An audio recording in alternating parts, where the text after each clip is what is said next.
Check, check, check. Turn this audio down.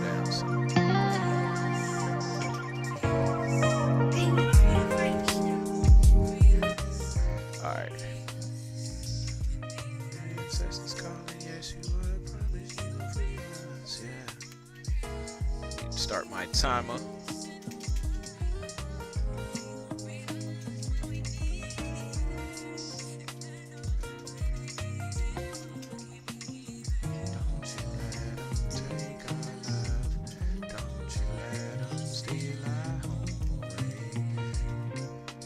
Let's go. Timer started. Try to get 24 hours on this mug. I'm gonna write down what my timer stop at this time. Okay, love you, girl.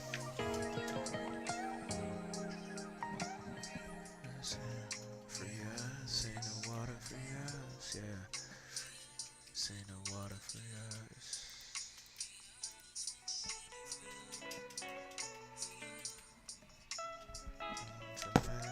Take our love, don't you let them steal our home away.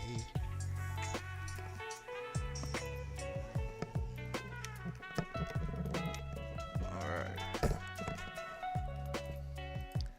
The beat is riding up in my headphones. Been doing this for a long time now. I'm on a level that I've reached. Been working hard to get to. Been in the gym every day shooting shots to get to a spot that I think I'm hot as the shoes burning up. I don't know. Watch me as I go. You can understand and you can listen to my flow at the same time.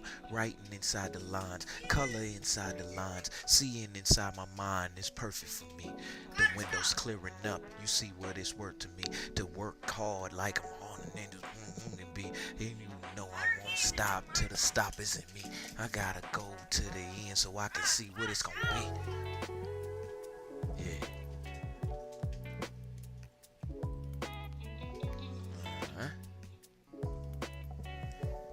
Oh, I'm on the wrong person. Oh, never mind. I can't play as. I cannot play as Dan. That's all you do. Cause he logged in. That's all you do. Don't you let him take her down. Don't you let him steal her home away. All you do is just Spam, spam like a judo kick in your head, like a page flip of a good book you read last year. Start from the start and you end right here. See me. You didn't kill me. Just because I hit you one time, that's why they call you. Alright, my guys. I must be on my dude. If I am, yep.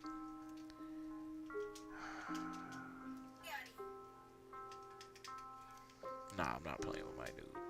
I'm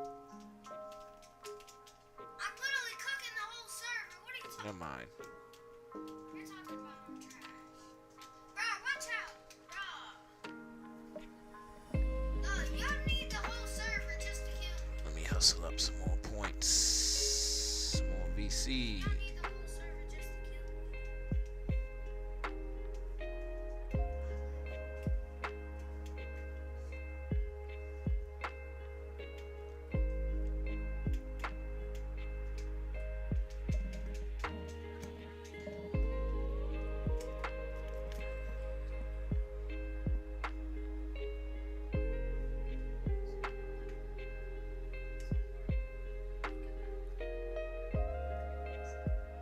Hey, Under Armour. Where y'all at, Under Armour?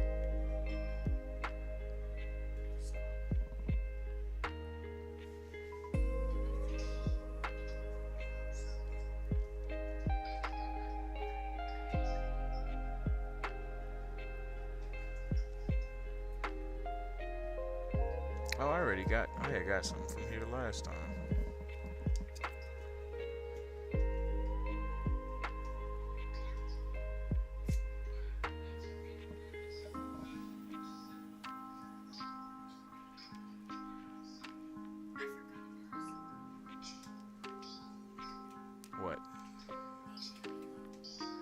Forgot your vowels. You forgot your vowels. Yeah, forgot your vowels. Yeah, forgot your what?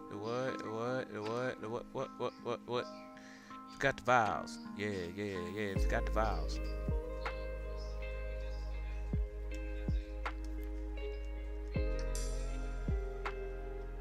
I need some new shoes. Who said I was gonna get you something? What's up? What am I getting?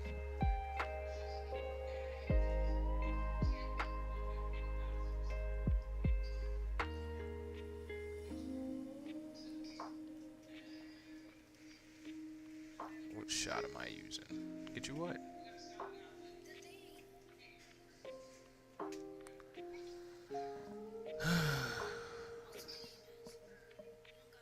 Oh, nah, I ain't got no dough. I have no dough for that for sure. What? A screenshot?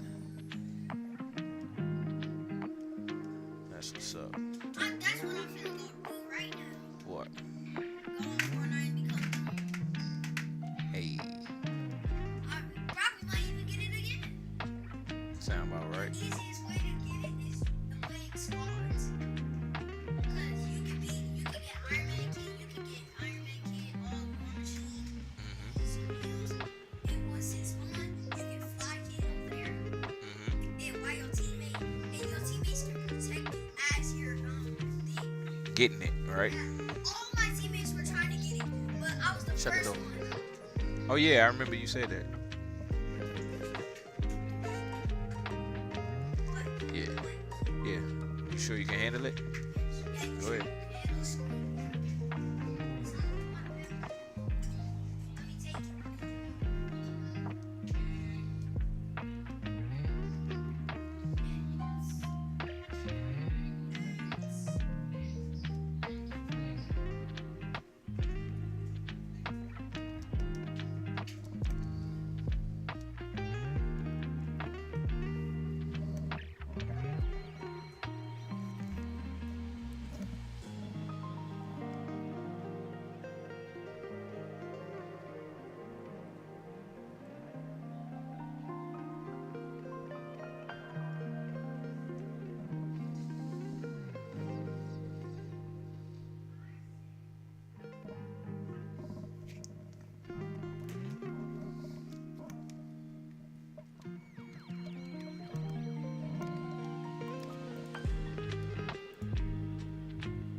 Let go.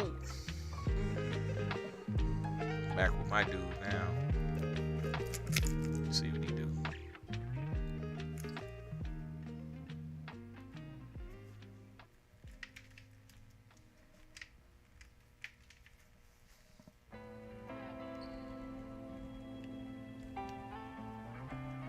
We can't breathe right through the smoke. Memories go in the ashes and find them.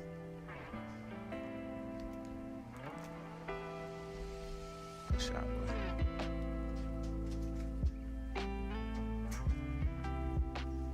I can eat the hot pack. It's just that they got pouches. They need to start making them. What? And pouches. What you mean pouches? Pouches like for the seasoning and pouches for the vegetables. So if somebody else is making those, The vegetables. Instead of having the vegetables in there already.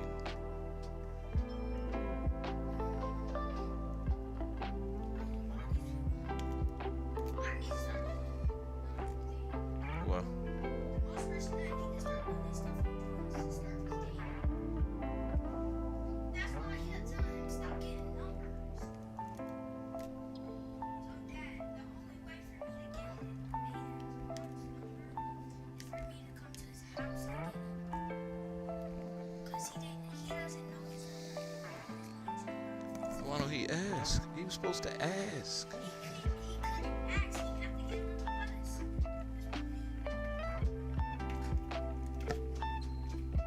Well, I'll give him. I'll give you mine to give to him.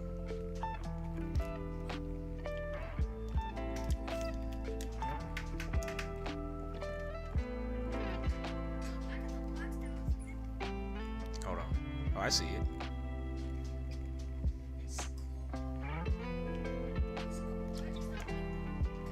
What? I think it's pretty cool because it's a girl though. Yeah, but it's a girl though, so you gotta.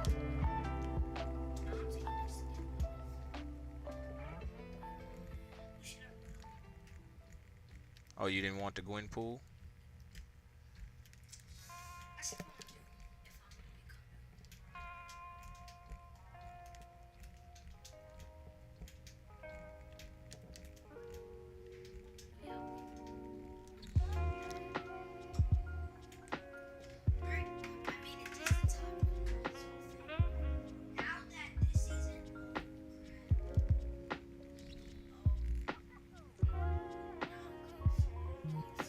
What?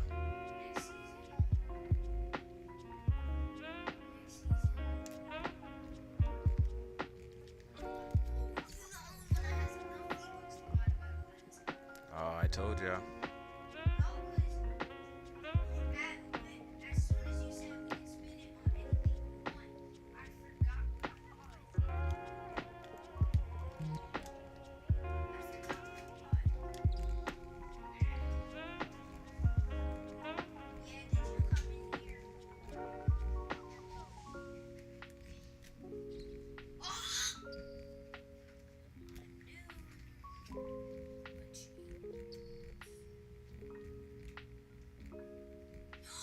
No way, I just saw the thing.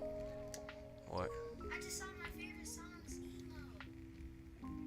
It's a Deadpool and Wolverine emo.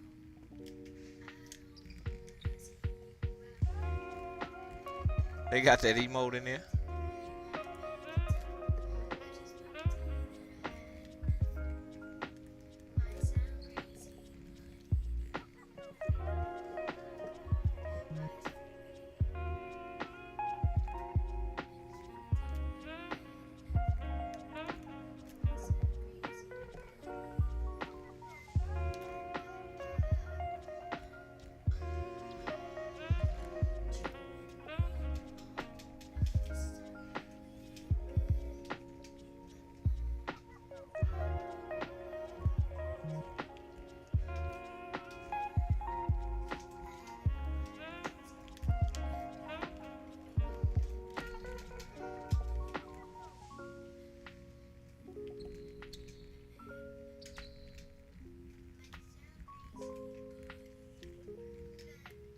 I wonder what happens when I stand right here and the thing spawns. Stand right where and what spawns? In the middle, like where the Iron Man thing spawns. I wonder if I stand right there, and I literally just get a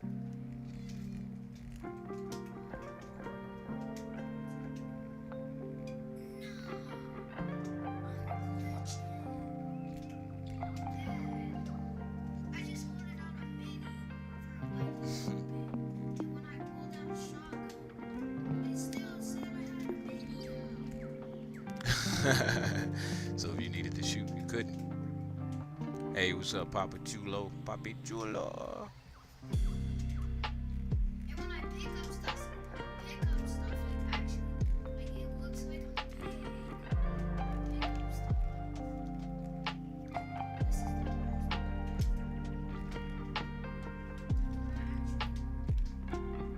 Wait, doing something right now? Who, me? Hey, look, when I pick up something, it looks like it goes straight. Like it looks like it's going in my pocket.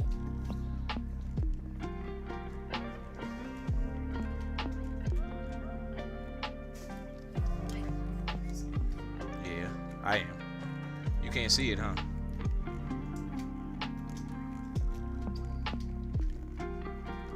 Hold on.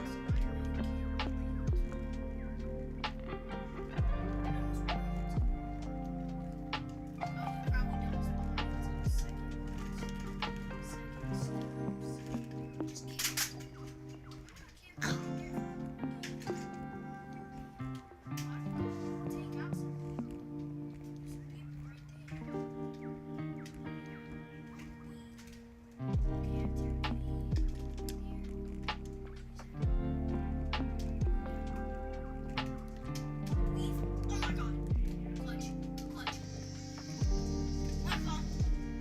Nana call you, Dan. Look when I pick up stuff. Get on my bed. Dad, look. I'm gonna put it on the TV. Babe. It looks like it's going in my Into your right. Hey, where the remote for the TV? Never mind, you can't do nothing. 200.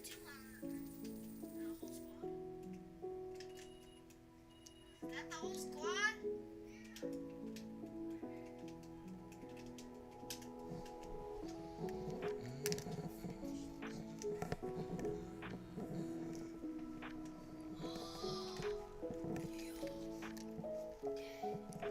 Yeah. You in a solo? Oh, you in a trio. Look at this. No, I'm actually in the squad. Look, watch. When I shoot, look what goes up. I rap. Look what goes up. Hey, that's from the Shiri, right? So, and look, my shotgun is actually cool. Oh, I see him! I see the last guy! Push him so I can open him. 200. Now look! Where is he going?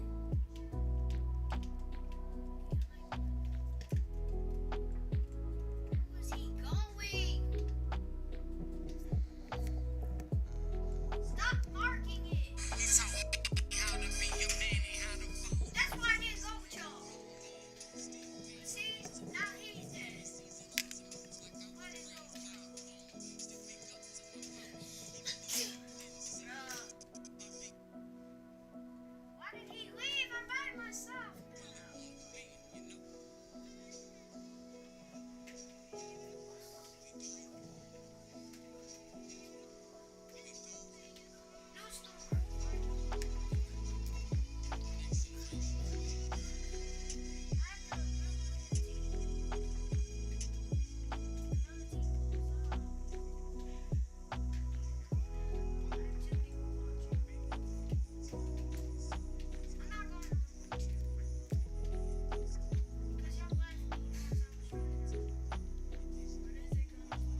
glitch. Bro, I got the whole team on me.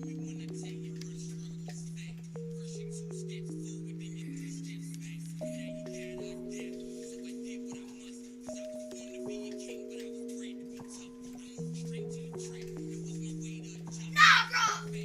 Hey, stop screaming in my ear. Stop screaming in my ear. I got the whole team on me.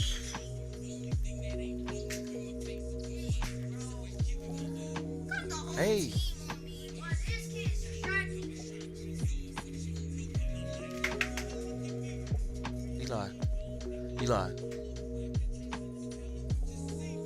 You gotta learn how to control that. That's not even fair. I respect him when he was in the game. But you screaming in my ear. You're screaming in my ear is all I'm talking about.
Go shut the door. Oh, never mind. Dan, come shut the door.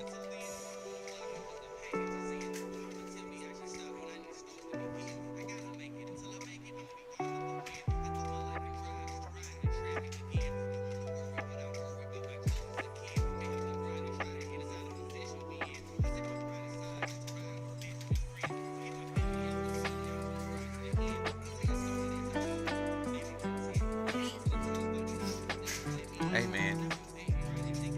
You gotta be like, it's okay.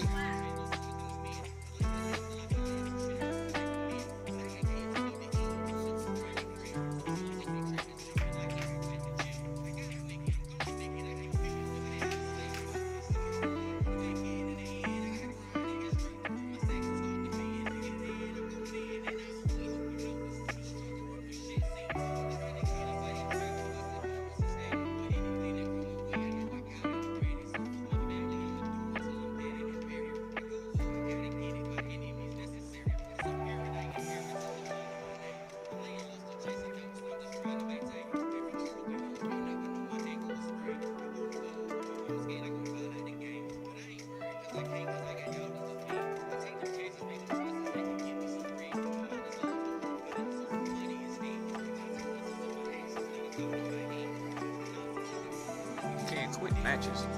Or just leave the match. Oh, I thought that gave me like a strike or something.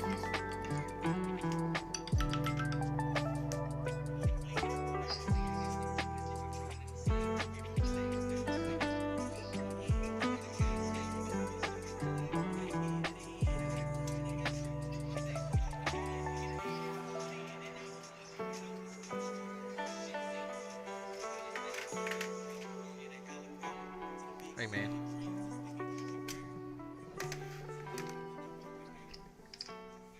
I remember when I was like that.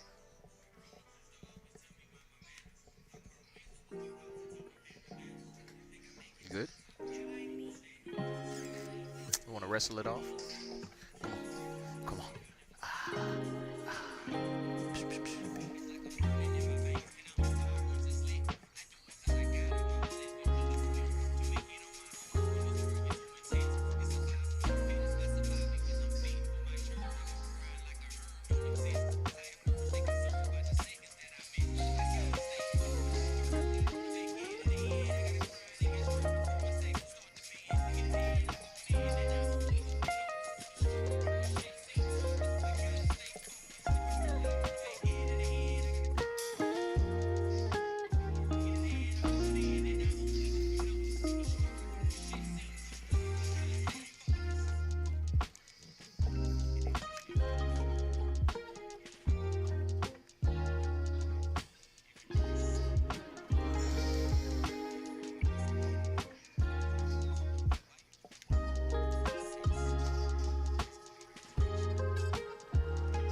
Take that lag.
Eli, hand me the remote to the TV, please.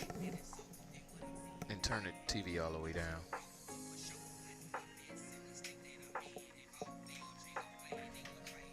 Turn the TV all the way down.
Hello.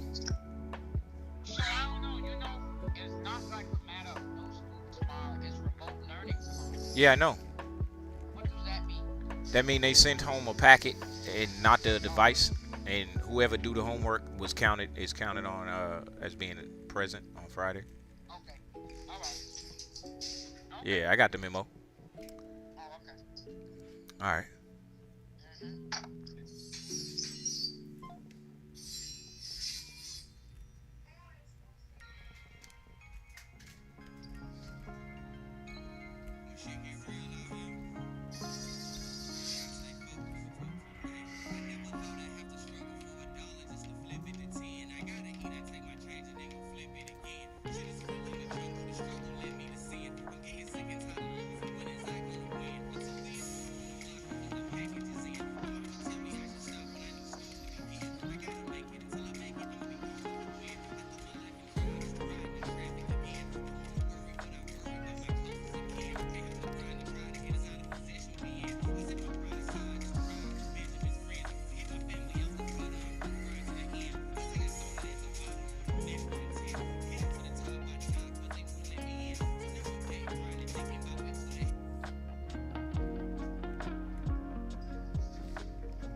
Close the door, Eli.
just like her.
Dan, you alright now?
Why is y'all mama calling me? Hello? Hello. What's up? So I don't have COVID. Don't have sinus. I mean, don't have.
Congratulations to me for the first hour. It's 1 hour down.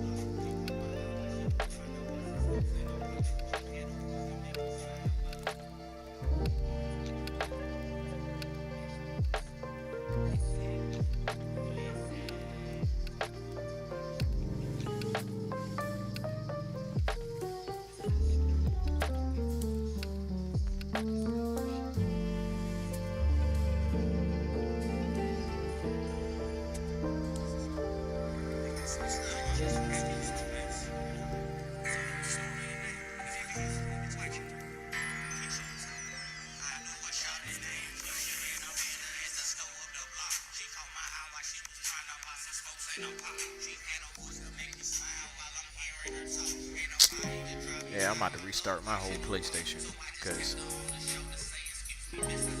this is stupid.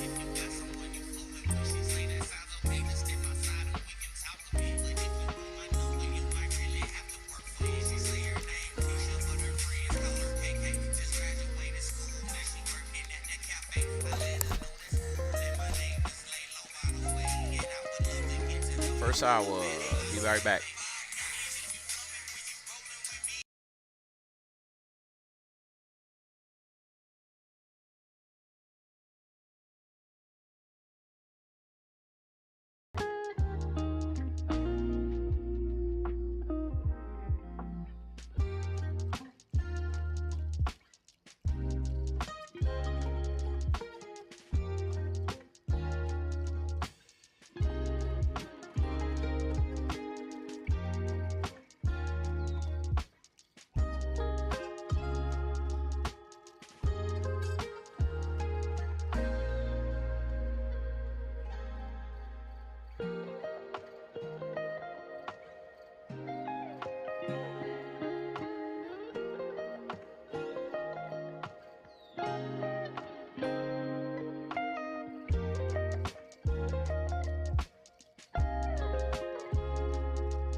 got some cookies in there. Shoot the ball.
Yo, Tracy.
Thank you, Steven. Thank you. Thank you. Thank you. Thank you. Can't help it. Can't help anyone.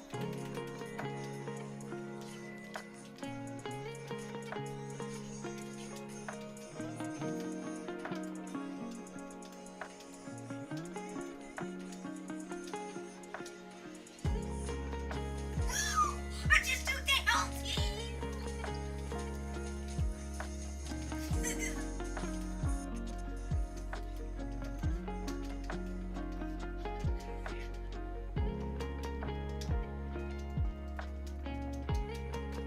Got him. I'm cooking. I'm cooking. No more seconds left. We jumped over. Let's go! Bro! Nah, bro, back off. Dan, I juked you. Your whole team was on me. I juked you. I juked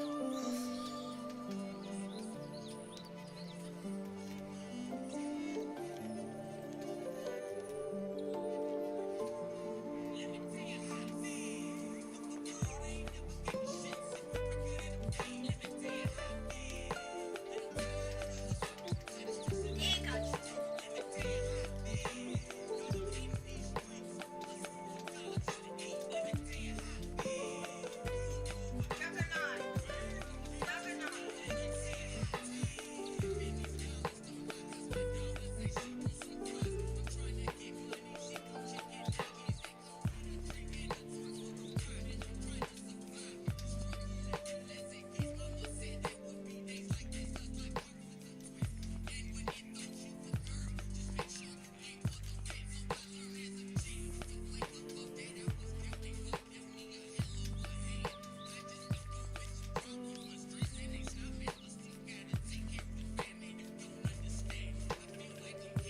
potato.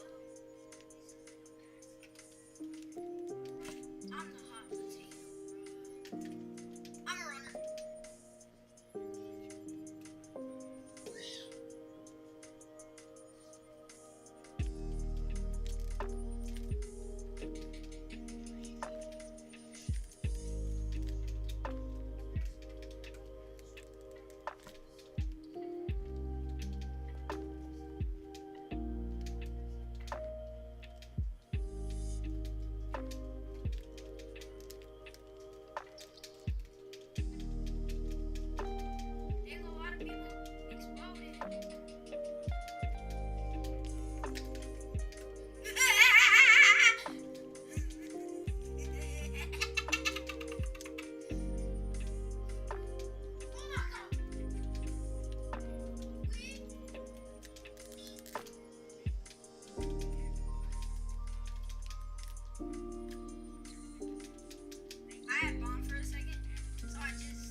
This is killing me, man.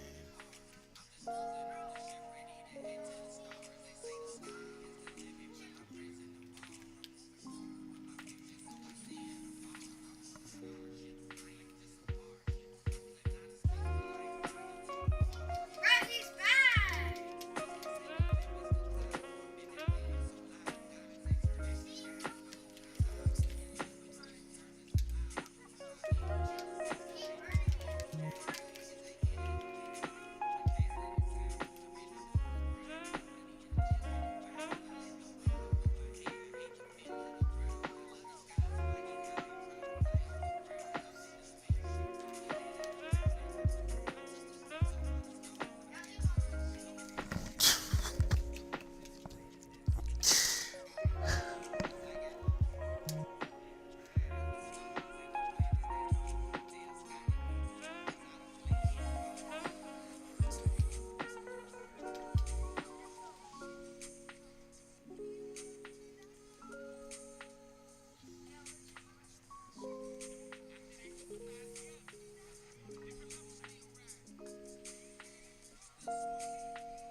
Chilling, chilling. What's good, bro?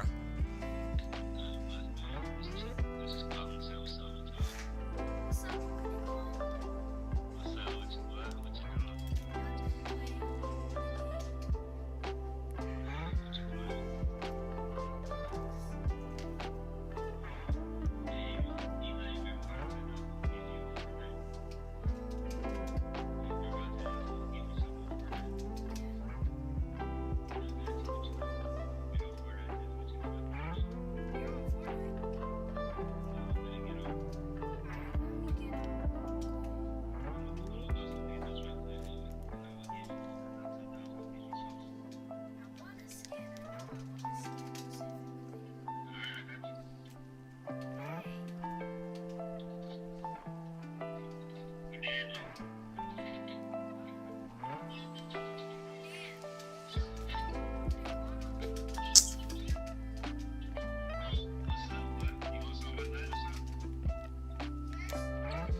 That was much better.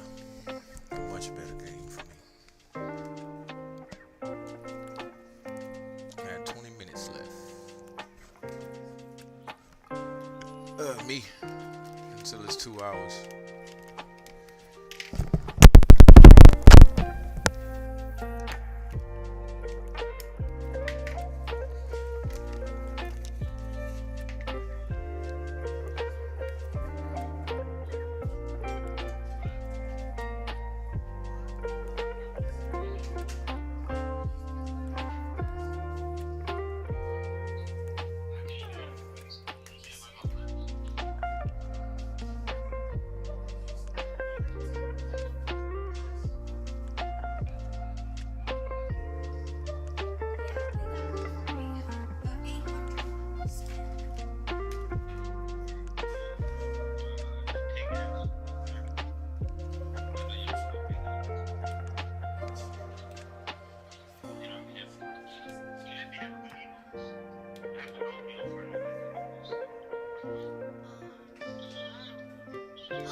Trump's Project 2025 would take Black America backwards. It would strip away our voting rights protections and bans abortion.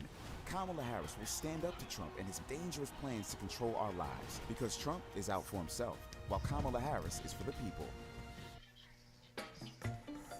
When comfy softness beads meet fragrant scent beads, they blend together to create an incredible feeling beyond cozy called Cozy.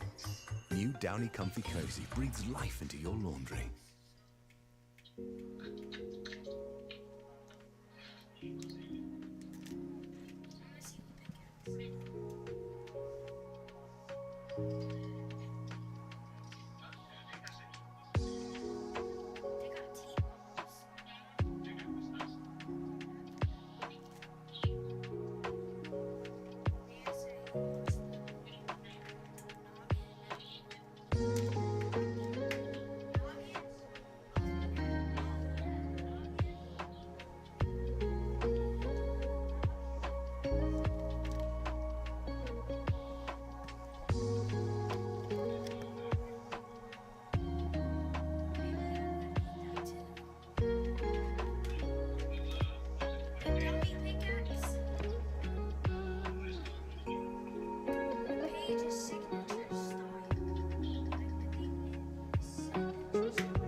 Medicare? Living with diabetes? Applying and wearing the Freestyle Libre 3 Plus sensor is easy. Like eliminating the need for routine finger sticks, easy. Walking an independent dog, though? Not easy. This is progress. Covered by Medicare for more people managing diabetes with insulin. Ask your doctor about the Freestyle Libre 3 Plus sensor.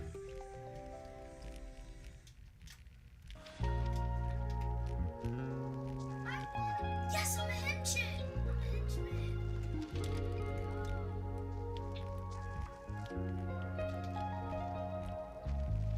Yes, I don't like being an adventurer. I hate it.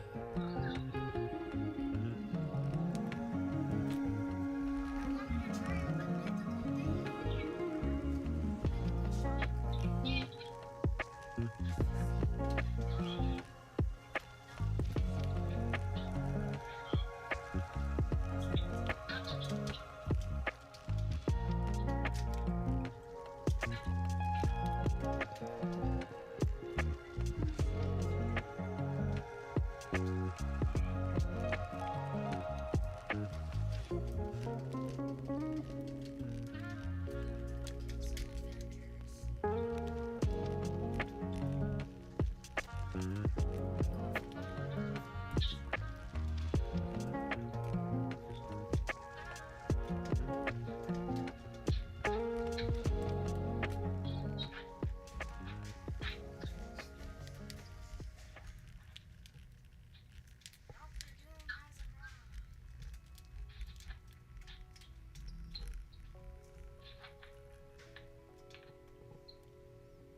It's completely different.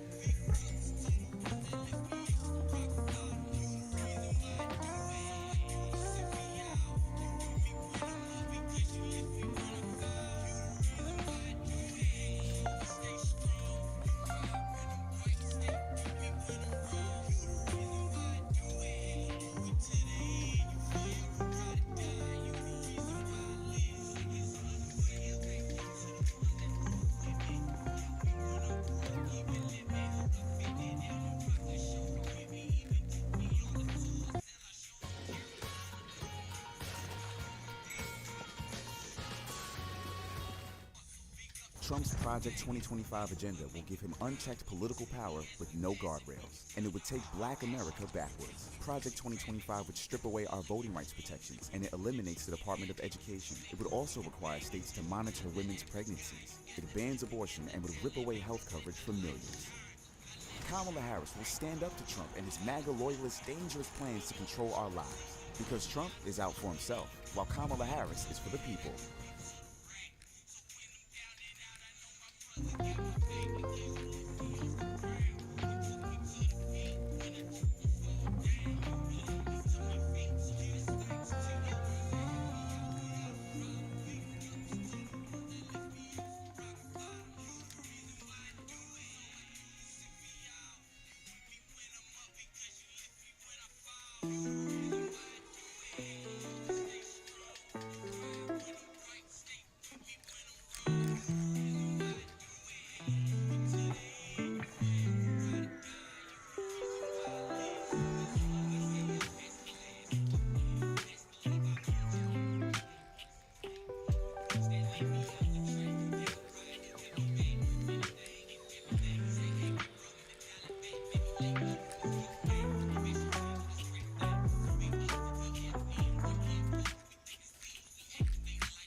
Guess what I'm about to do? Nope. Yeah, right. I'm about to sit here until I figure out what jump shot is the one for me, because it's either slightly early or slightly late, and it's not like that for one of y'all. It's like that for both of you, for all three players. When I get on the game, I should be confident in the moves that I'm doing, not sitting here like, oh, I hope. Because when I go play basketball, I don't be like I'm hoping. I be like, all right, cool. I know what I can do from what I can't do. It's just nobody wants to play a game over and over and over and not find where they good at.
The future of your business is here. With Wix, you get advanced AI capabilities for more customization, more time, and more growth. Speed up your website copy with an AI text generator that delivers a consistent brand voice to every corner of your site. Unlimited unique visuals enhance every piece of content you create. Instantly transform any idea into an image right from the comfort of your platform. And win back hours of hard work with AI-powered emails designed to perform.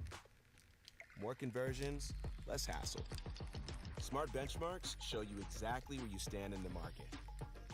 See what's working and what needs work so you can quickly spot your next opportunity and take your business where you want to go. Oh,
times longer lasting freshness plus odor protection with Downy Unstoppables. Try for under $5.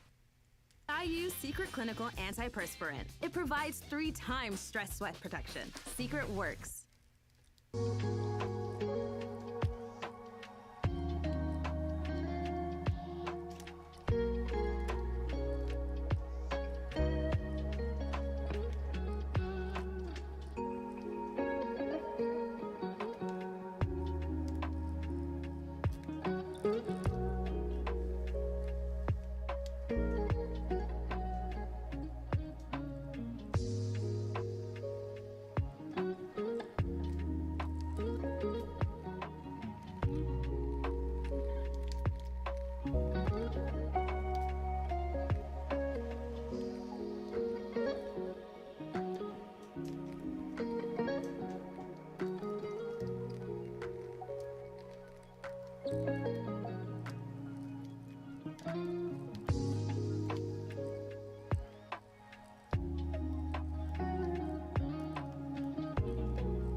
Still need to get a better shot. I'm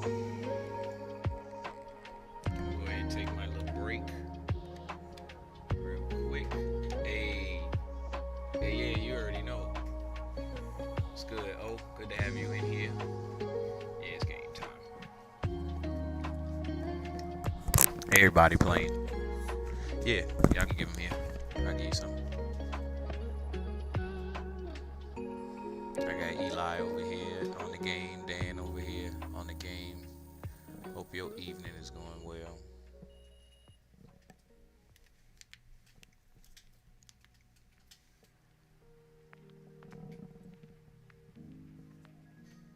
Yeah, we had 2 hours and 30 minutes.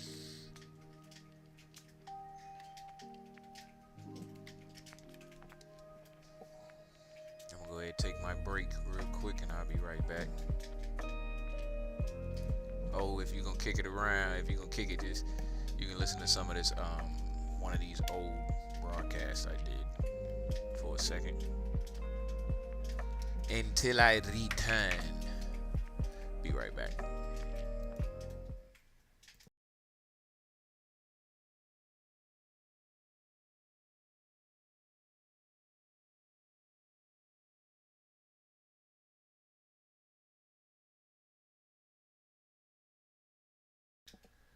This is the one from earlier. Yeah, I'll be right back.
of a woman who had been shoplifting, then asked to roll a pair of dice, which were loaded to only add up to 3 or 9. As soon as the dice stopped, they were asked to answer how long they would sentence this woman. The judges who rolled a 9, on average, gave her an 8-month sentence. The judges who rolled a 3, on average, gave her a 5-month sentence. The researchers found that the anchoring effect was influencing their judgments. Numerous other studies using arbitrary numbers like the last digits of phone numbers or social security numbers also confirmed our anchoring bias. In sales and negotiations, anchors are being used all the time, and there will be people who are willing and able to set up this mind trap and exploit the anchoring effect against you. The car salesman setting a high price from the start so that the price that he actually wants to get from you seems like a good deal. The $150 dress at the front of the store sets the anchor for the $50 dress at the back of the store. Online stores, salary negotiations, and real estate deals are all playgrounds for the anchoring effect. And it's one of our most powerful biases. You can't turn it off, but you can remind yourself of your vulnerability to it and try to proactively set your own mental anchors before going into any sales or negotiation environment. Take a look at these examples. Let's say I want to sell my book. You can get my online course for $1,999, or you can get my book for just $15. I anchor you to the higher price first, so that the price of my book seems like a bargain.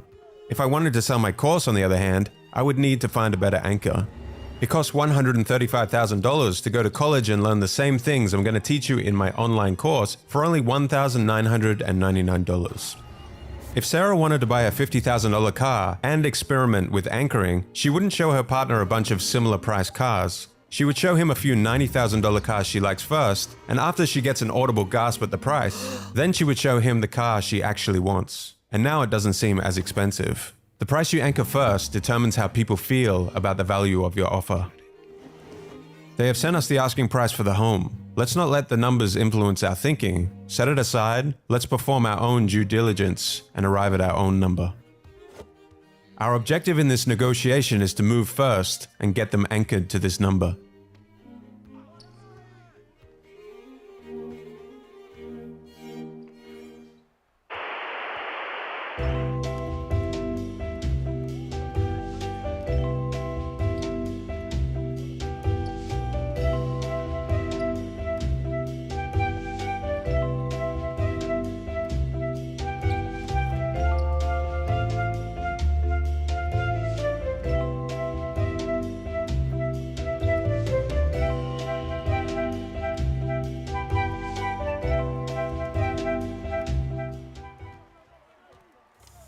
The halo effect.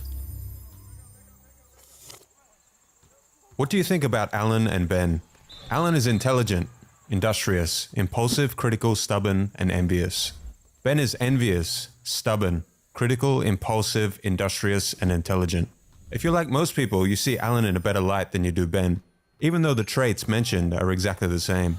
When it comes to the halo effect, sequence matters. More weight is given to the first piece of information we receive. The first piece of information helps us quickly create a story of the person or situation in our minds.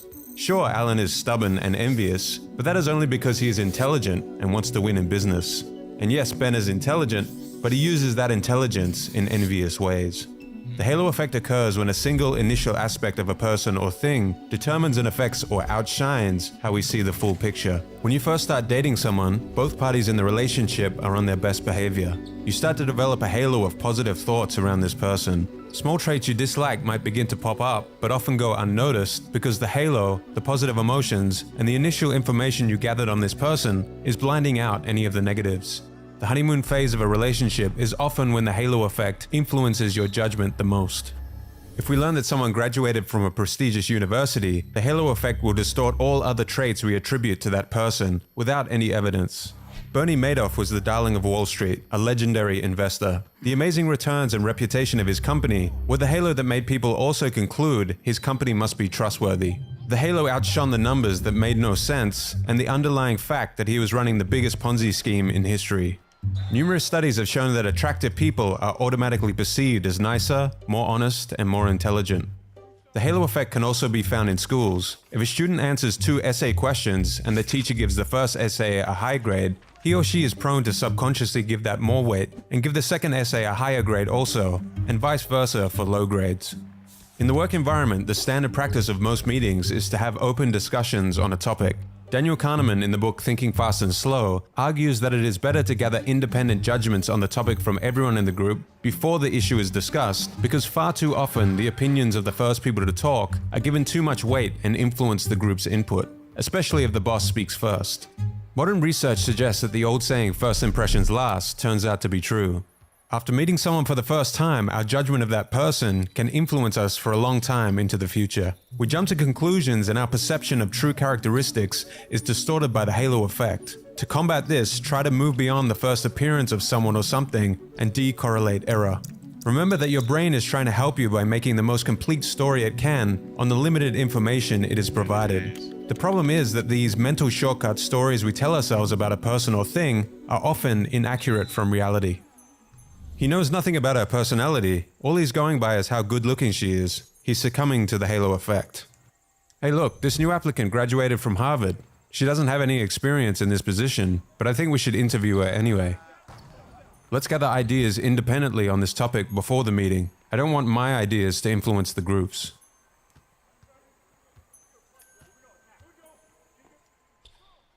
Trump's Project 2025 would take Black America backwards. It would strip away our voting rights protections and bans abortion. Kamala Harris will stand up to Trump and his dangerous plans to control our lives, because Trump is out for himself, while Kamala Harris is for the people.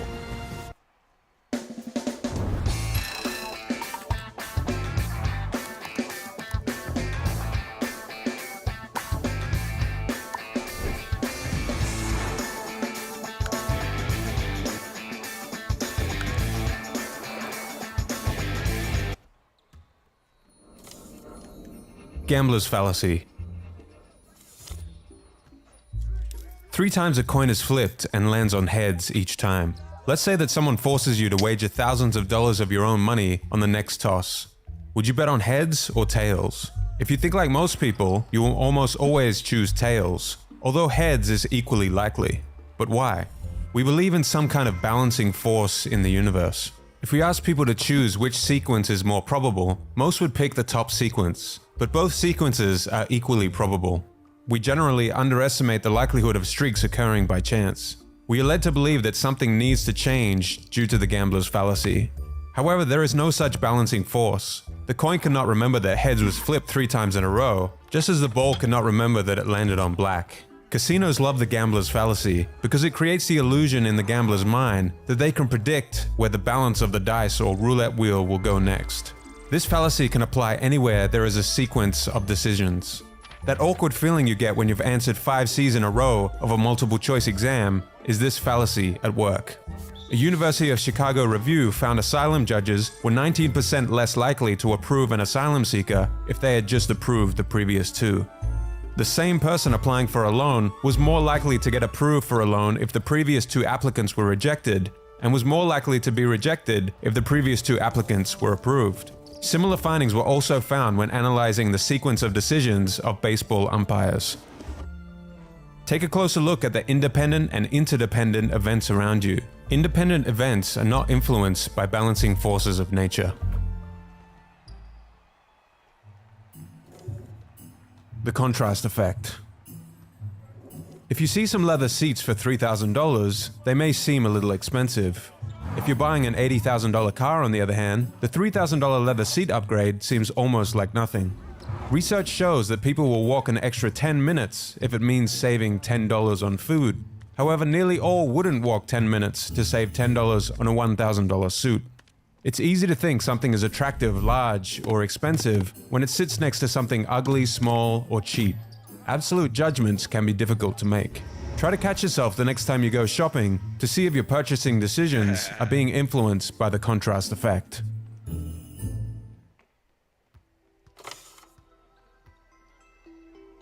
Confirmation bias. You have an existing belief about something, you go in search of evidence that supports that belief, which further reinforces the belief. And you continue this cycle. If you come across evidence that doesn't support your belief, you filter the disconfirming evidence, and your brain forgets it after a short period of time. We never like to learn we've believed in a falsehood or made a bad decision, which is why we tend to filter what information we pay attention to. This is confirmation bias, the tendency to interpret new information so that it becomes compatible with our existing theories and beliefs. This bias is subtle, unconscious, and always present in the mind when rational thinking is needed. As opposed to the scientific method, where you form a hypothesis or ask a question, gather evidence, and then test the hypothesis, this is hard work and may entail some unpleasant truths. This is John. John begins with a simple theory or belief. He turns to Google. He subconsciously goes in search of the first information that confirms his belief, and the confirmation bias takes care of filtering out the rest. Finding information that proves you are wrong is one of the best ways to determine if you are right, and philosophers of science would tell us to combat this bias by trying to refute the hypothesis. But rarely do people actively try to seek out disconfirming evidence to their beliefs. We hate to be wrong, so why would we actively try to seek out information that is in conflict with those beliefs? To make matters worse, the biggest platforms now tailor content to personal interests and browsing history, supercharging confirmation bias on a mass scale. We find ourselves in a sea of one-sided content amongst communities of like-minded people, also referred to as echo chambers, thereby reinforcing our convictions, and the confirmation bias becomes stronger. Not only do we need to combat our own confirmation bias, social platforms are aiding this bias by filtering what we are shown and not exposing us to opposing points of view. The more you conform the facts to fit your beliefs, the narrower your perspective becomes, until that narrow reality becomes all that you can see. Confirmation bias is the genesis of the "I'm always correct" ego, especially in political discourse. What planet are they living on? They must be living in an alternate reality. I'm completely right about this. Look at all the facts on my side. As a result of confirmation bias, we have a high degree of confidence. We feel deep down that we are right. If someone challenges our opinions, we tend to become defensive and even hostile. As opposing perspectives become narrower, discourse about facts that are being interpreted and filtered differently becomes nearly impossible because both sides of an argument are seeing the evidence through the lens of their theories and only looking out for what confirms their existing beliefs. Echo chambers are the flywheels for frequent repetition and dissemination of ideas. The same ideas are shared, liked, and repeated, and any new beliefs are quickly shut down. All divergent thinking and opinions begin to disappear. When people hear the same thing repeated enough times, the facts may as well go out the window. According to Daniel Kahneman, a reliable way to make people believe in falsehood is frequent repetition, because familiarity is not easily distinguished from truth. There is no way to eliminate confirmation bias, only ways to reduce its effect on you. First is to simply become aware that this mind trap exists. If time does allow you to reflect, try to think gray. If you truly want to become an independent thinker, you need to suspend judgments, explore the gray areas, and expand beyond the hive mind of the group. Try to get your information from a variety of sources and avoid being influenced into a belief because it is what others are telling you to think, or has been repeated enough times you accept it as truth. Confirmation bias is a perspective narrower. Try to widen your perspective, because in most cases the objective facts lie somewhere in between, in the gray area.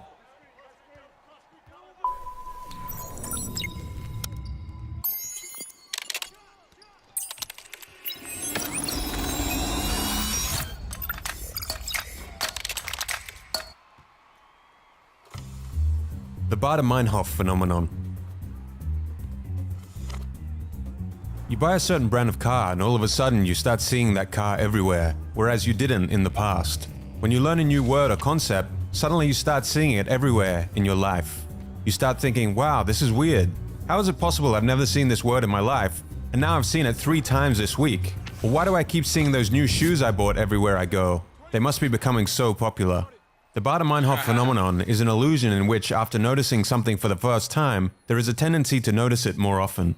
It occurs when increased awareness of something creates the illusion that it is appearing more often. This phenomenon is augmented by 2 other biases: the recency effect, which inflates the importance of recent stimuli, and confirmation bias, which confirms in your mind these strange coincidences you think you're having and then perpetuates your search to keep confirming that these coincidences must have some kind of meaning. Basically, our brains are master pattern recognition machines that are always searching for meaning in data. What is amazing are all the patterns and stimuli flooding past you every single day that your brain simply ignores because it's not in your awareness. We only see the things we are looking out for. In reality, you have most likely seen that word or car a number of times, but your mind simply wasn't interested in noticing it.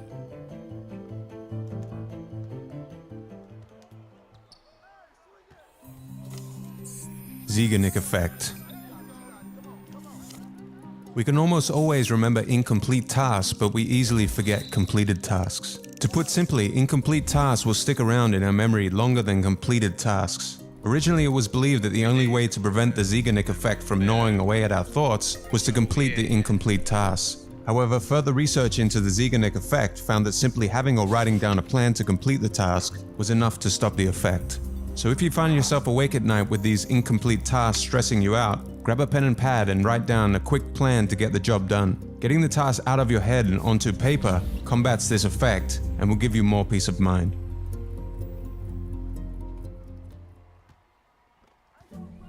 The paradox of choice.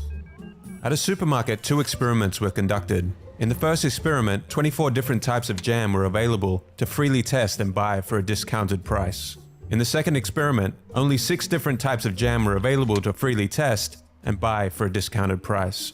The first experiment attracted 60% of shoppers and 3% bought jam. The second experiment attracted 40% of shoppers and 30% bought jam.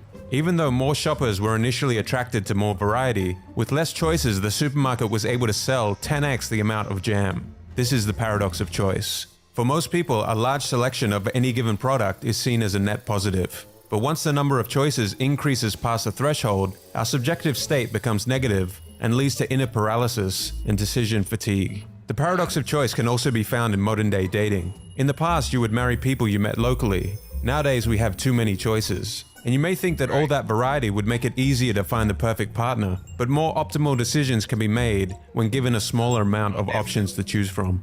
When faced with a small number of options, people can easily weigh the pros and cons of each and be fairly satisfied with whichever option they chose.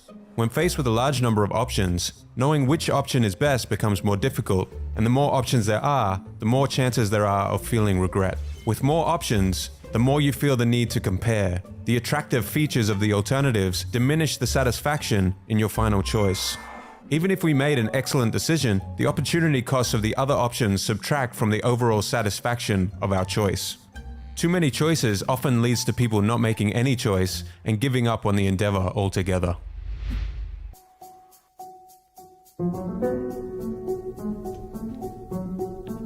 so the reason we watching these is because if we don't even understand the types of mechanisms and things that our mind is using to process our life or a situation or a circumstance, then there's no hope for us to go anywhere. So I wanted to kind of get a good solid slap on what is mine.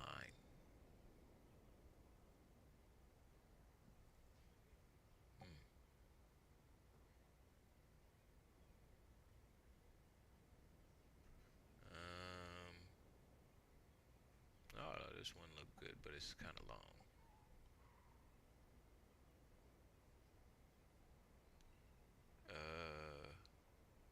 Yeah, now that one is good. Did you know that Amazon has a $50 million fund that they have to pay out every month? And here's how you can. What do you think most people misunderstand about stress? Yeah, the findings that I think are overlooked tremendously are the following experiment. There's an experiment in animals where a rat is given the opportunity to run on a treadmill, and rats and rodents of all kinds love running on treadmills. You know, there are these interesting. We'll see who catches this fly first. Yeah, I'm ready, man. Yeah, I think there's even a study from Hoppy Hofstra's lab at Harvard that showed that if you put running wheels in fields, that rodents will run there in the middle of the night and run on them. That's how insanely obsessed with running. They're just energetic. They want to go. There's something rewarding about it for them. But in any event, it lowers their blood pressure. It leads to improvements in a number of metrics that you expect. And you see the same thing in humans, right? Who run on a treadmill or run outdoors or swim in cardiovascular exercise. Okay. Well, Sapolsky and I love to talk about an experiment where they took 2 different cages with animals. One is running voluntarily, but then that running wheel is tethered to a running wheel in another cage that encloses an animal, forces it to run every time the other one runs. So forced exercise versus voluntary exercise. And the takeaway is very straightforward. Voluntary exercise leads to all sorts of improvements in health metrics, resting heart rate, blood pressure, blood glucose, resting blood glucose, et cetera, waking blood glucose. The animal that's forced to exercise, you see the opposite. right? So it's not exercise per se. It's something about being forced to exercise causes decrements in a number of health metrics. And you see the same thing in humans. So what's wild is my colleague, Dr. Ali Crum, Department of Psychology at Stanford, has done these beautiful experiments on mindset and belief. These are not placebo effects. And what she's shown in a just absolutely spectacular way is that if people watch a short video about all the ways in which stress can really diminish your health, well, then indeed stress diminishes their health. Whereas if a separate group watches a factual, also 5-minute, also factual tutorial on all the ways that stress can enhance performance by harnessing your ability to focus, memory formation, et cetera, all of which is true. That's indeed what you see. Can I give you my favorite one that I learned about over the last year? Yes. So the Boston Marathon bombing, 2012, about 10 years ago, 2016 maybe. Anyway, Boston Marathon bombing, a study was done comparing people who had been at the actual marathon while the bomb had gone off and people who had watched 90 minutes or more of news coverage about it. And the people who watched 90 minutes or more of news coverage about it showed a greater stress response than the people who'd literally lived through it. Interesting. Yeah. The mindset and belief effects are absolutely extraordinary and very real, right? I mean, I think, recently I've been reading and researching a lot about and did a podcast on tenacity and willpower. And there was this idea early on from Baumeister and colleagues that willpower is a limited resource. Some of that ego depletion? Ego depletion. Yes. It was controversial. They showed that, replenishing glucose in between hard tasks could restore willpower. They showed that, was it juries or judges that were low in blood glucose were more likely to give harsher sentences, stuff like this? Yeah, it sort of wicked out to a number of naturalistic situations, and it made good sense. And then my colleague Carol Dweck, also in the psychology department at Stanford, most famously known for her work on growth mindset, did an experiment in which they essentially asked whether or not tenacity and willpower are limited in terms of being some sort of resource, and also whether or not it was somehow linked to glucose availability, fuel in the brain and body, and found that if people thought or were told that willpower was a limited resource, that's indeed what they observed experimentally. But that if they were taught or were told that willpower is unlimited and divorced from glucose levels, well, then that's exactly what you saw. You're saying that learning about ego depletion and believing that willpower is a limited resource is an information hazard that is self-fulfilling. Potentially. Now, Baumeister, showed himself to be, pretty determined, when and countered the Dweck counter by showing that if there's a hard task followed by a hard task, then your beliefs about willpower can impact your performance on the second task. So aka Dweck is right. But that if you have a hard task, and then another hard task, so back-to-back tasks or more, which is a lot of what life is like, well, then it seems that the willpower is a limited resource, and glucose supporting willpower theory holds up a bit better. What have you come to believe about the difference between willpower and motivation and discipline? How do kind of all of these fit together in your mind? Yeah, so willpower and tenacity are related to motivation, but they're not quite the same. I think we should think of motivation as the verb state that moves us from, let's just say, apathy to tenacity. Okay, so it's the verb function that moves us along that continuum. Apathy at one end, tenacity and willpower, strong exertion of willpower at the other end. One of the most interesting structures in the entire nervous system is one that gets very little coverage, unfortunately. In fact, most neuroscientists aren't aware of what its function is, and it's called the AMCC, which is the anterior mid-cingulate cortex. You have one on each side of the brain. The name isn't really important, but we want to, to the credit of the structure, we should name it the AMCC. The AMCC receives inputs from a lot of interesting brain areas related to reward, related to autonomic function, so how alert or sleepy we are, to prediction error. It's a hub for many, many inputs and outputs. Hormone systems, etc. When you're 85 years old on your deathbed, you're not going to wish you had fewer crazy stories. So let me introduce you to The School Game.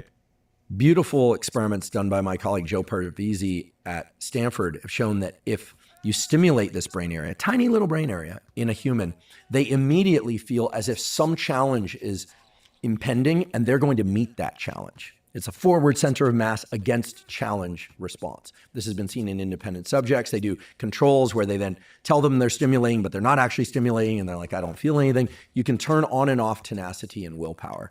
So there's literally a hub for this. Now, here's where it gets really interesting. I'm going to list off a bunch of peer-reviewed published results in rapid sequence, and I'm happy to point out the substantiation for this, or the references. Okay. Individuals that are dieting or resisting some sort of tempting behavior and are successful in doing that, the size and activity in their AMCC goes up over time and the structure gets bigger. Dieters who fail, flat or downward trajectory of the size and activation of the AMCC. This can be taken too far. Individuals with anorexia nervosa, the most deadly of all psychiatric disorders, where a self-deprivation of food activates excessive reward. There's this kind of loop of reward. Their AMCCs are significantly greater size than others. So there's, this can be taken too far. Super agers, which is a bit of a misnomer because these individuals are people who maintain healthy cognitive function similar to people in their 20s and 30s into their 70s, 80s, and 90s. Their AMCC maintains or increases in size into their later years. Typical agers, the size of, we always hear that you lose brain mass across your lifespan. Well, most of it is from the AMCC. And beautifully, and this is two of my favorite results that really bring this around to a protocol or a takeaway. If people are given an easy task, the AMCC isn't activated. If they're given a hard task, in particular a hard task, physical or cognitive, that they really don't want to do, the AMCC levels of activity go through the roof. And here's what's really cool. They gave aging, people age 60 to 79, the task of adding 3 hours extra per week of cardiovascular exercise. Now, that's a lot, right? 3 1-hour, they call them aerobic classes, but getting their heart rate up to about 65, 70% of maximum. So it's getting into like zone 3-ish area. Yeah, people can look up zone 3, but you nailed it, zone 3. The size of their AMCC increased across that 6-month protocol and offset the normal age-related decline in this brain area in terms of its size. The theory that's starting to emerge is that the AMCC isn't just about tenacity and willpower to push through hard things, that it may actually be related to one's will to live, one's will to continue living. And I think these are some of the most important results. By the way, I didn't participate in any of the research that I just described. I spent a lot of time with that literature, but I think it's so important. I mean, we hear about the amygdala, the hippocampus, the prefrontal cortex, all very important brain structures. But if nothing else, hopefully this conversation will put the AMCC on the map. The one that literally could create your will to live is the one that's being overlooked a little bit. And it can be. And what's interesting about this structure is that it's involved in generating tenacity and willpower for all things, not just for one situation. And what's really wonderful, I think, about the research literature on this is it's so clear what we need to do. We need to do things. Let's say, like me, you're a person who enjoys weightlifting and you love running. I love those two activities. Well, guess what? Those activities, even if they're hard, like a hard run that I'm really enjoying, or some hard sets in the gym, not going to increase the size or activity of the AMCC. People love to romanticize the utility of those final 2 reps. Sure, okay, pushing to failure, great. Running hard till your lungs burn, great. But if you enjoy that, you're not increasing your amount of tenacity and willpower, at least according to the research data. What's going to do it is doing something what I call micro sucks or macro sucks. And so micro sucks could be all the little things that you don't want to do during the day. Macro sucks could be the larger things. But of course, you don't want to do things that are going to damage you psychologically or physically. Of course. But everyone, I believe, would benefit from picking a few micro sucks. What are some of your micro sucks or macro sucks that you could? Willpower can be turned off. I want to be like those people who don't lose AMCC, right? Sprinkle throughout the day. Okay, so on a household maintenance level, I maintain a very clean home. I'm constantly throwing things away as well. But there are a few things, like once I exceed a certain number of dishes in the sink, it becomes this, okay, I'll load the dishwasher later type thing. Like a micro suck for me would be like, especially if something's been in there for a while and it's kind of gross, and then you got to like work through it. And of course, I try and put each dish away as I dirty them up. But so little things, the things like I really don't want to deal with that right now. That's the kind of thing, those harder tasks where you have to breach some barrier, some resistance, to put it into, Stephen Pressfield language, or our friend David Goggins, right? This idea that one has to callous the mind. I mean, David said that, right? He's probably got an hypertrophied AMCC that's bigger than most people's. Probably. And the beauty of having an AMCC that's highly available for activation is that, through the micro and the macro sucks of the day, you have this thing, it's like an engine that you can devote to other things. So then you can devote the AMCC to other endeavors. I have this thing I called email anxiety, and it's when my unread inbox reaches 3 figures or more. And that's when it kind of follows me around like a poltergeist throughout the day. And that absolutely, for me, that's probably a macro suck. To get through that, it's probably 3 to 4 hours. A lot of it's scheduling. When's this guest coming on? I need to speak to this partner. We got blah, blah, blah. So yeah, I feel that. What else? It's subjective, right? I mean, what sucks is subjective. Someone else might love people. emails. Yeah, someone might. And I think that, you've talked a lot on your show with various guests about, when we're in too much comfort, we're not meeting our goals. I love deadlines for that reason. I love deadlines. I love pressure. I think Parkinson's law is as close to a thermodynamic of productivity as we can get. Do you know what I mean? Like, when you have a deadline, you will meet it. Right. If you do not have a deadline, you will mañana until forever. That's right. And some people, I think, preload the deadline by procrastinating, and then that's what gets their activation energy to a level where they can engage. So I've started thinking about this a lot lately. I love running, but it's interesting. I like to finish at my driveway, and I live on a hill. And actually, this morning I was out for a run, and the gate at the end of the cul-de-sac is my sort of. This is how AI optimizes my schedule. This meeting got canceled. Hooray! We didn't really want to go. Designated stop point. So it actually sucked to do the last 20 meters this morning. So there I probably got a little bit of AMCC activation, because everything was, the number of negotiations I went through when I turned up my street at the end of this run, whether or not I was going to run this extra 20 meters was ridiculous. I mean, the human brain, struggling to not do this extra 20 meters. It was so silly. So it's gotta hurt a little bit. Again, you don't want to damage yourself, but I think in the context of, for instance, cognitive learning, getting to the point where you finish something and then forcing yourself to do one little extra bit there at the end. Yeah. So, I'm not looking for any credit for it, but I want to be very clear that the scientific literature doesn't call these things microsucks. I call them microsucks. Yeah. And I sort of put that out there just to make it clear as to what we're referring to. Do you know Nick Bear? I don't. In Austin, he's an athlete and supplement company owner. Yep. Yeah.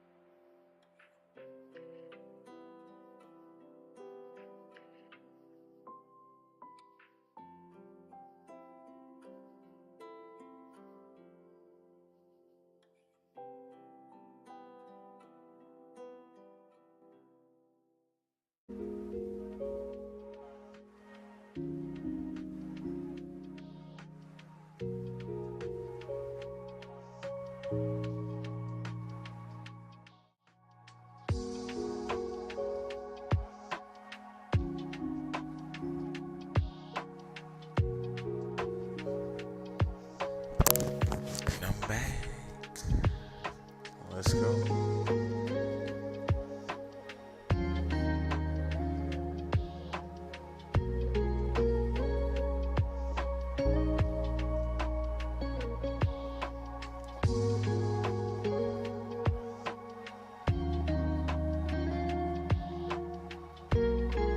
Keep grinding out my player. My book. Some great.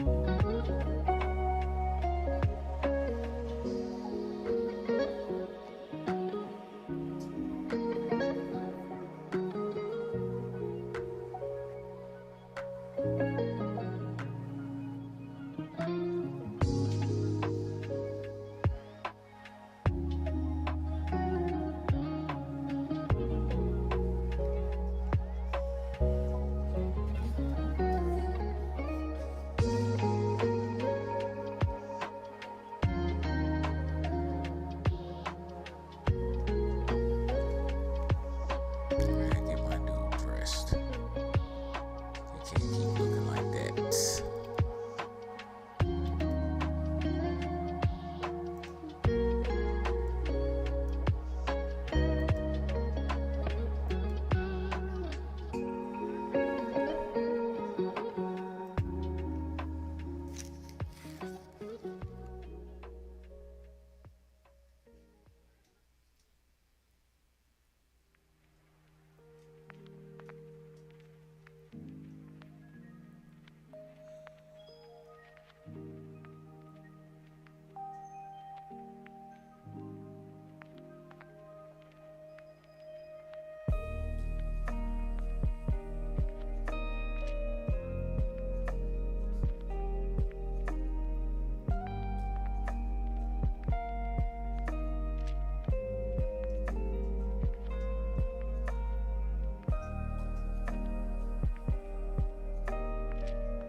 Not much VC I got.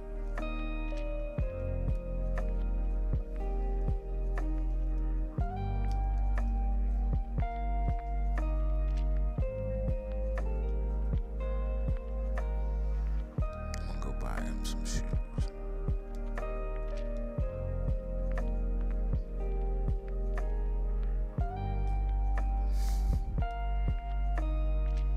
Alright, well, play the next game then.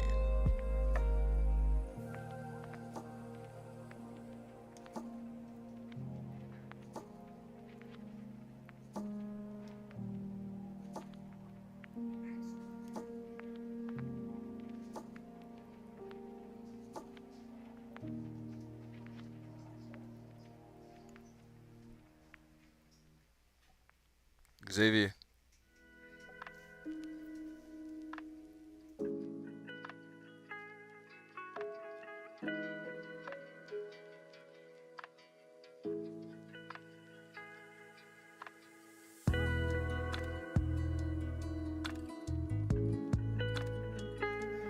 I'm gonna hustle up me some VC. I'm breaking down. I told myself I wouldn't do it, but I'm gonna go ahead, break down, and hustle up me some VC.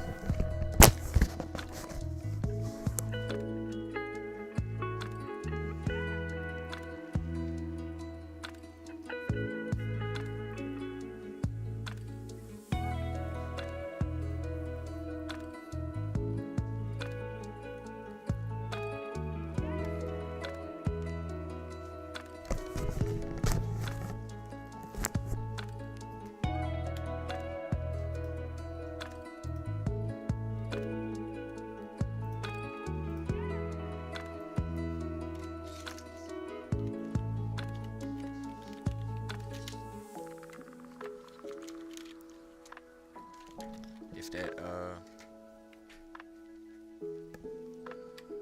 cup ain't clean.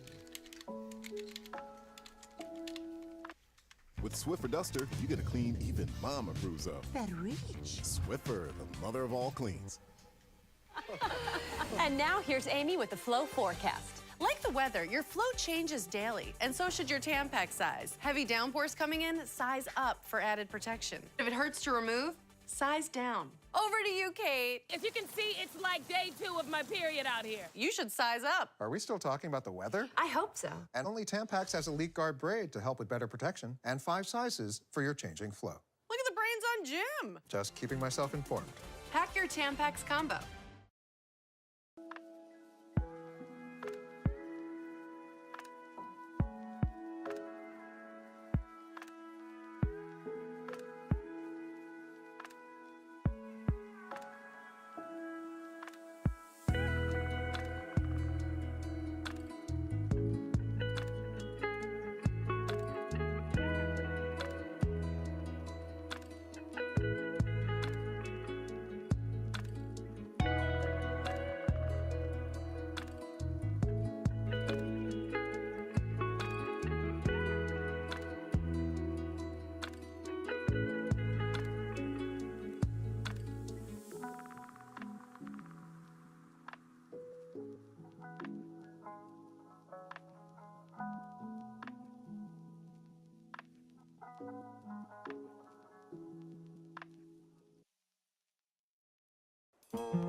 Let's go.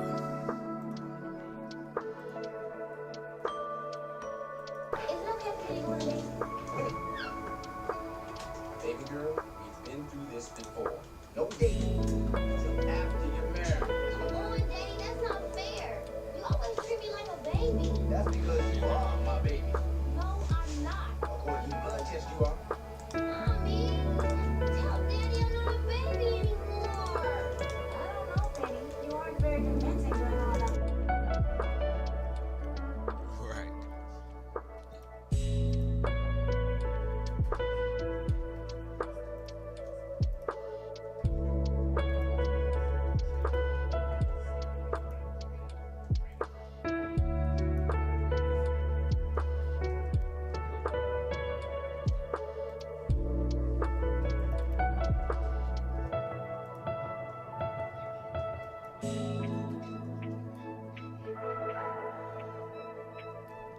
Trying to get the game audio in here,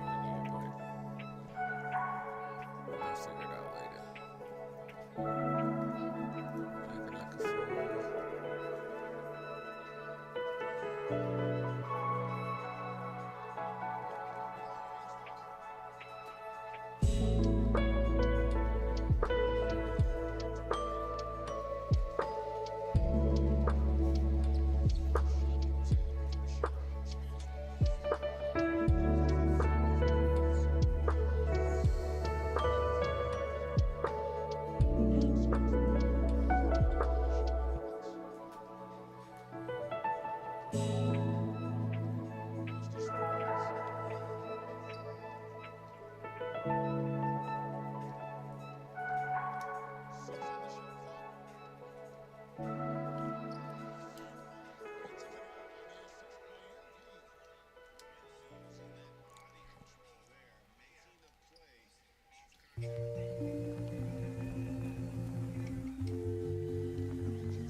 what's good, Nami? Appreciate you for the likes.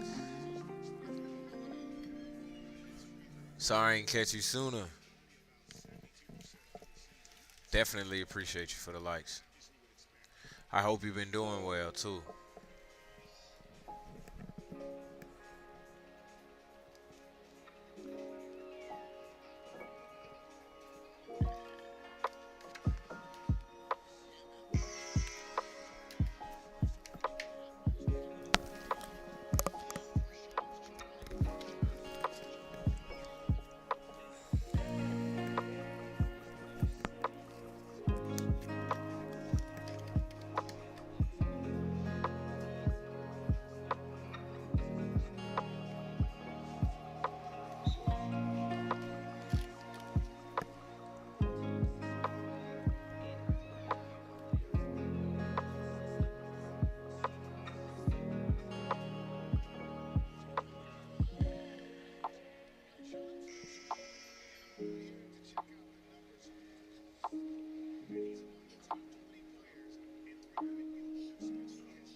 Explaining complex topics can be challenging.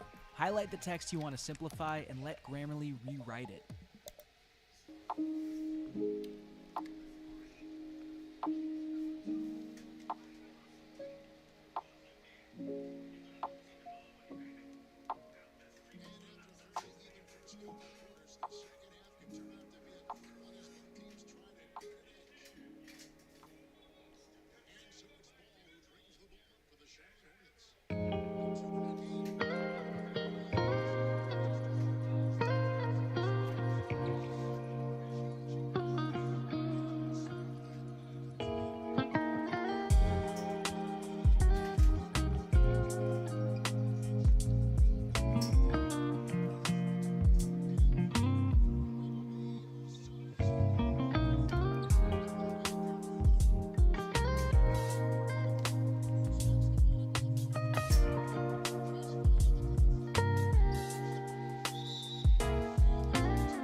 Dan, you good?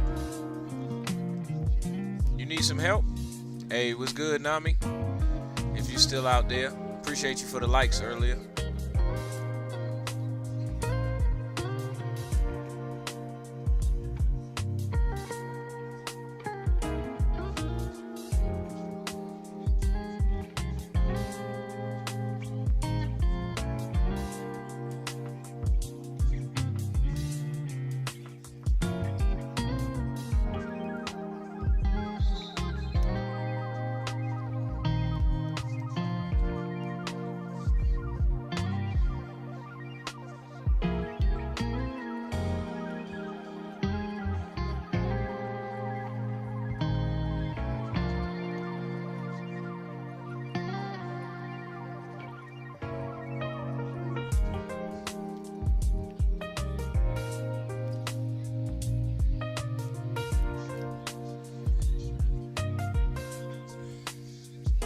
Nami, you still out there?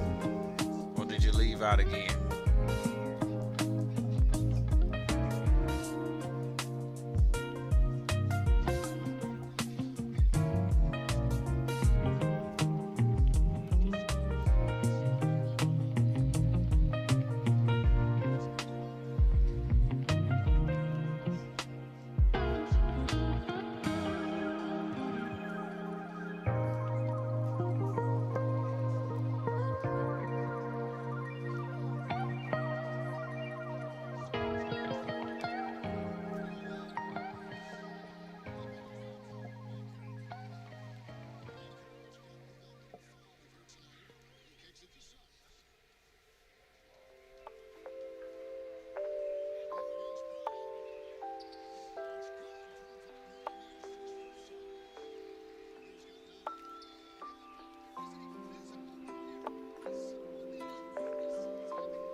What the heck?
this award tonight has cut through narratives and form that distract.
Thanks for joining us here on 2K Sports for NBA basketball.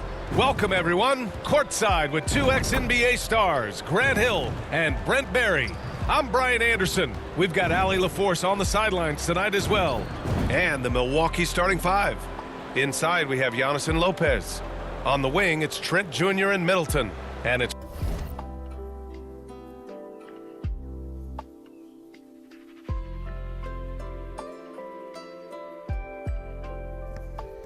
I will be right back.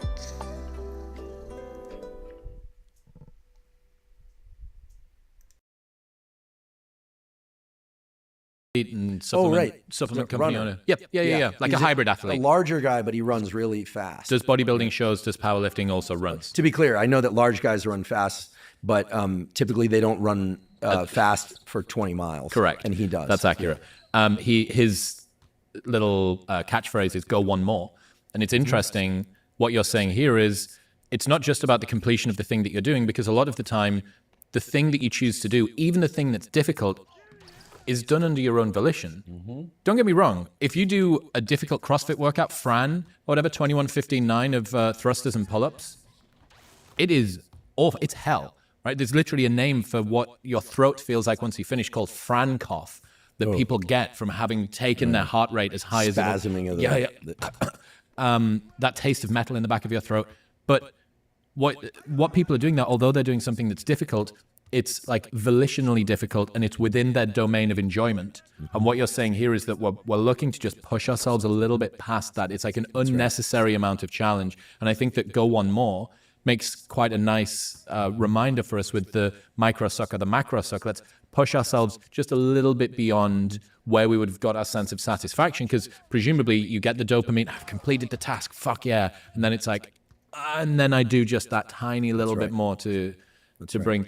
We'll get back to talking to Andrew in 1 minute, but first I need to tell you about Mudwater. Mudwater is a coffee alternative that tastes like chai and cacao had a baby. It's got 4 functional mushrooms, and with only a fraction the caffeine as a cup of coffee, you will get all of the natural energy without the jitters or crash. Each ingredient was added for a purpose: cacao and chai for a hint of coffee and hot chocolate-like flavor, lion's mane for focus, cordyceps to promote natural energy, and both chaga and reishi to support a healthy immune system. Plus, it's Whole30 approved, 100% USDA organic certified, non-GMO, gluten-free, vegan, and kosher. So, if you are looking for a delicious alternative to your morning coffee, this is a great place to start. Right now, you can get $20 off your first order plus a whole box of good stuff, including creamer and a free frother, by going to the link in the description below or heading to mudwtr.com/modernwisdom. That's mudwtr.com/modernwisdom.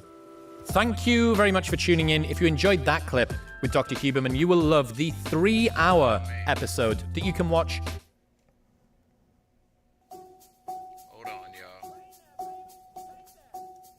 Let's try this. When I first joined Honeybook, I was roughly making $1,500 a month. Fast forward.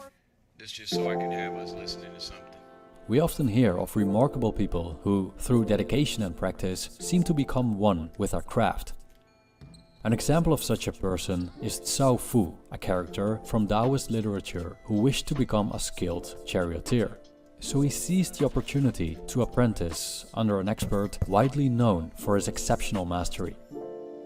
Years passed, and Cao Fu served his master without receiving any instruction or lesson. He just worked and followed commands. But rather than becoming disheartened, he displayed commitment, convincing the charioteer that he was worthy of his teachings.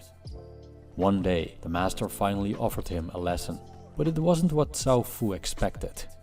Instead of jumping straight into charioteering, the master put a couple of wooden posts into the ground and had Cao Fu jump from one post to another repeatedly.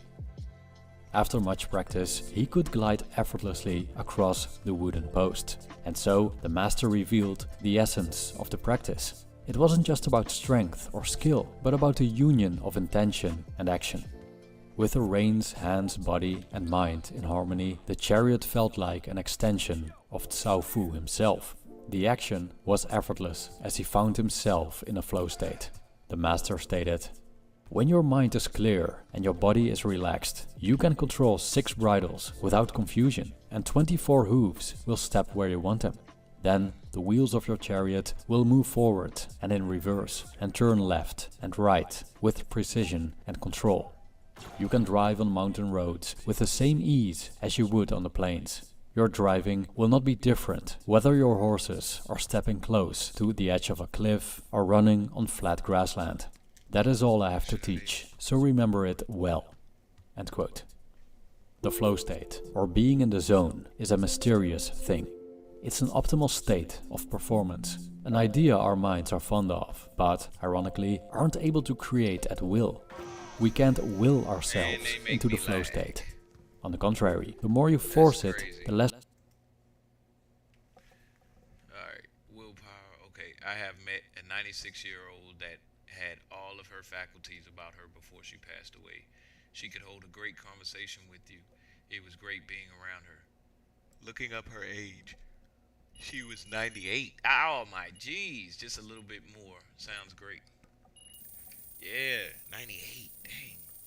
You know, I say this to all of us who attribute getting old, well, something aging to deterioration. All right? Because it's like they said, you have to change the way that you think about things in order for you to get out of these traps and actually be able to use your mind's potential. So aging is not deterioration. All right? Examples: trees. The more a tree ages, yes, it looks a little bit differently. And you can find some of them trees that look old. You tell they look old. But they continue to grow, change, adapt, and do all of these things. So they're not deteriorating at all. As a matter of fact, the oldest trees look great. They look great. So you come up with your own examples in your mind of aging that is not deterioration, but there are some things that deteriorate over time. So let's keep going. You'll get it. And the more frustrated you become by not getting it, the farther it gets out of reach, until you're so done with trying that you give up entirely and focus on something else. But precisely in those moments, it appears like a fish approaching the fisherman's hook just after he gave up trying. The flow state is unreachable, but not outside of reach. You can't grasp it, it grasps you, but only if you let it. I've been dedicating quite some words to the flow state on this channel, mainly from a Taoistic philosophical viewpoint, including a concept named Wu Wei, which translates to effortless action. With this video, I want to revisit the flow state, but this time I focus on the psychological dimension. What's happening in our brain when we're in the flow state? What does academic research say about it? Why is it so elusive? And perhaps most interestingly, what can we do to achieve it? This video explores the psychology of flow. By the way, if you enjoy reading, check out my 2 anthologies, where ancient thought meets the musings of a modern mind. That's exactly what came to mind. Let's begin with a personal story. As far as I remember, I've been an overthinker and overanalyzer. A significant part of my life I've spent in my head, analyzing, daydreaming, contemplating the past and future, not paying attention to the present moment.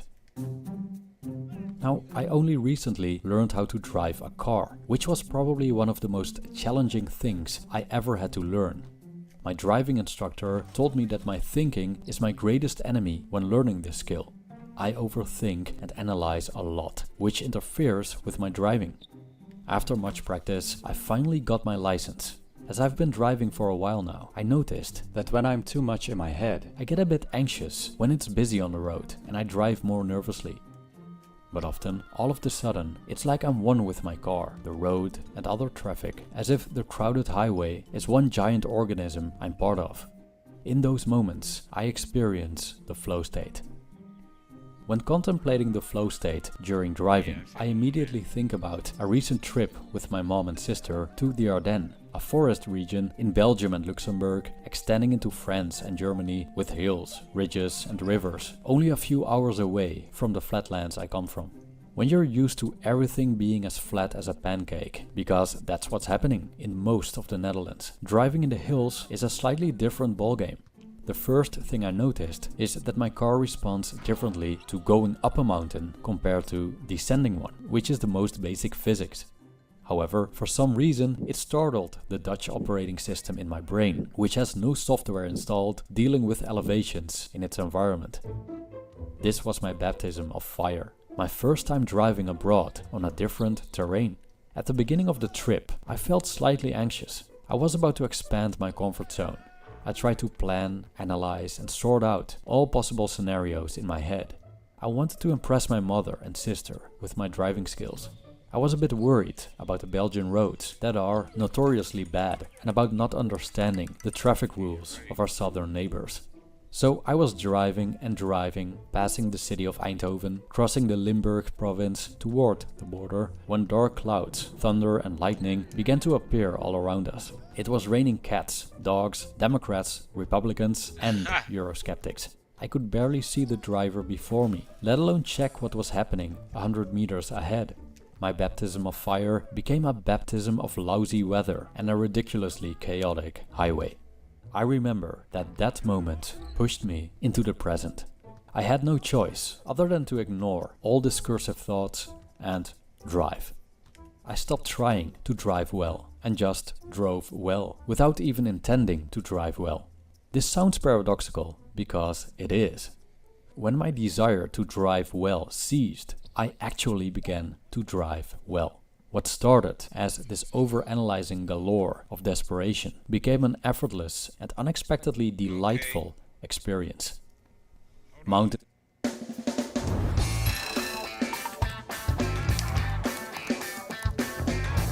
Mountainsides and curling highways came and went. Cars and trucks overtook me, and I overtook them, as if we were bees, a swarm sharing a common conscience, almost as if something greater than ourselves diligently orchestrated the spectacle of traffic driving between Liège and Namur.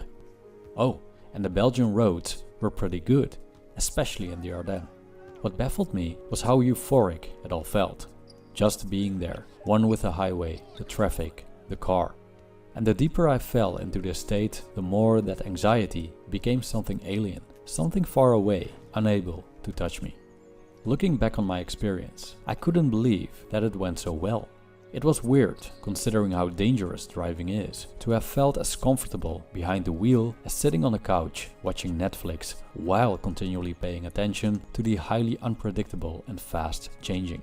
But any attempt to analyze and sort out what constituted my effortless driving and how I did it didn't generate any satisfying answers. I remember my driving instructor saying before my exam, "You can drive, you learned it." It's a simple statement, but profound. When we practice something and practice well and long enough, the things we learn reside within us. They become part of us. So most of the time, it's not a matter of consciously applying what we've learned. It's more about removing the intellectual blockages, getting out of our own ways, so to speak, to allow these abilities to arise.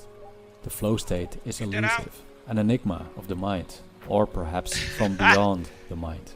Yet, there have been people who attempted to unveil its mysteries, to find out how it works and what triggers it. So how does it work? The remainder of this video touches upon research and literature, exploring the psychology behind it.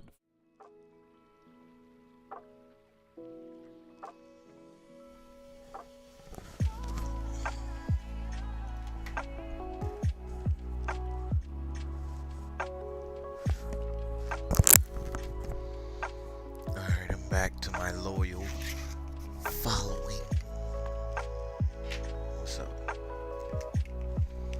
We grinding, like I've been saying.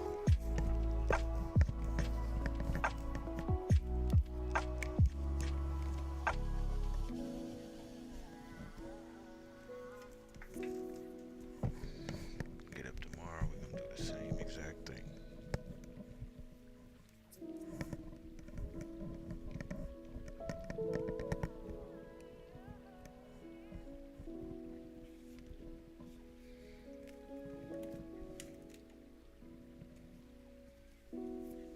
I think I'm going back to my regular setup. Yep. There we go.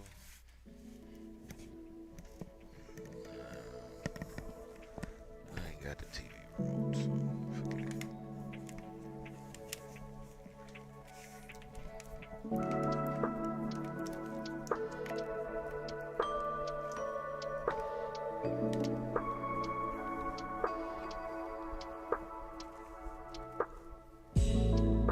My fish gotta go to sleep soon.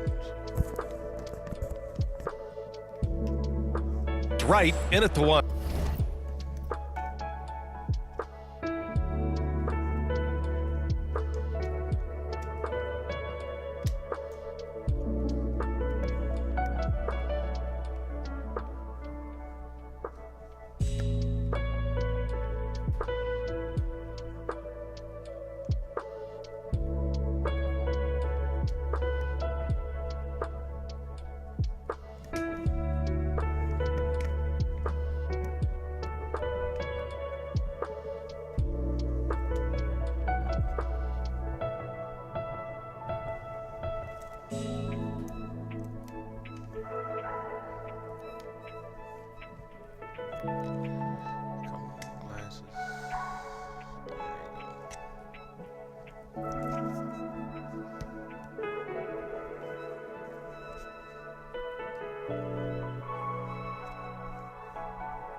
And for the Hornets, it's Miller and Bridges teaming up at the forward spots. LaMelo Ball is out there with MP, and it's Williams in at the center position. It's still early in the season, Grant, but most coaches have their rotations worked out by now. They really do, but if they don't, they better figure it out soon. You don't want to be tinkering with your lineups any later than this. Tip-off goes to the Hornets. Bridges outside.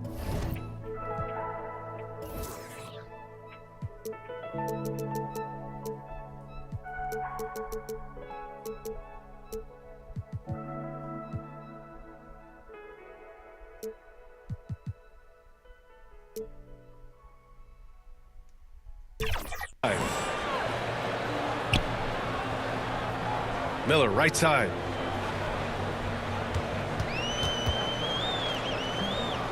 Over Middleton. Ooh, nice shot by Miller. Yeah, I like whenever Miller uses his size to his advantage, especially down near the rim.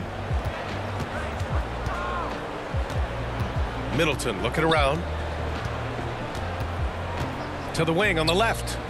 Trent outside. Into the lane. And he dunks it down. Trent Jr. recognizing the lane there and exploited it. With some arc. That one's good for two. This team looks to him to score the ball. They feel good when he's taking the shots. Here's Milwaukee. They defeated Detroit in their last game. What about their offense? It was a well-oiled machine, getting them high-quality looks time and time again. And talking with the coaching staff, they said in that game they did a great job of not settling. Keep working the ball around, finding the best look. Let's see if they can keep that up. Here's Bridges. After the basket by Milwaukee on the other end. On the wing, MP. Clock at 6. Pass to Williams. Here's Miller. From outside, off the mark. And he probably thought he was going to bury that one. Well, Grant, they say early in Giannis's career, he had to work not just on his game, but his attitude. And that's true, B.A. It wasn't a bad attitude. He just lacked an edge. The ruthless mindset that all great players have. But, man, once he got that edge, he never lost it. That's off as well, so he misses both. Well, Brent, although he hasn't won an MVP since 2020, Giannis has been a finalist every season. Well, B.A., I just wonder if the voter fatigue is something that Giannis is tired of. Forget the voters. Maybe he just wants to focus on getting back to that level. Obviously, in the past couple seasons, you could say that he might have deserved one more, but this is one of the best two-way players in the league, and he's not going anywhere. Not just hanging out there on the perimeter. Lopez attacking the rim. MP scanning the floor. Miller on the wing. Tries from 6 feet. And Williams punches it home. And that's what you get from Brandon Miller. I mean, he can really whip passes there around the court. Well, if you're just tuning in, we've played about 2.5 minutes here in the first. Allie LaForce had a chance to catch up with head coach Charles Lee. Allie, what do you have to offer? Of course, we talked mostly about Giannis Antetokounmpo, the focus of this one. Coach telling me I've lost sleep thinking about Giannis. He can just take over a game, no matter how you play him. We're hoping he'll be a little off tonight. Do off nights exist for Giannis, guys? We'll find out. Appreciate the report, Allie. Back to MP.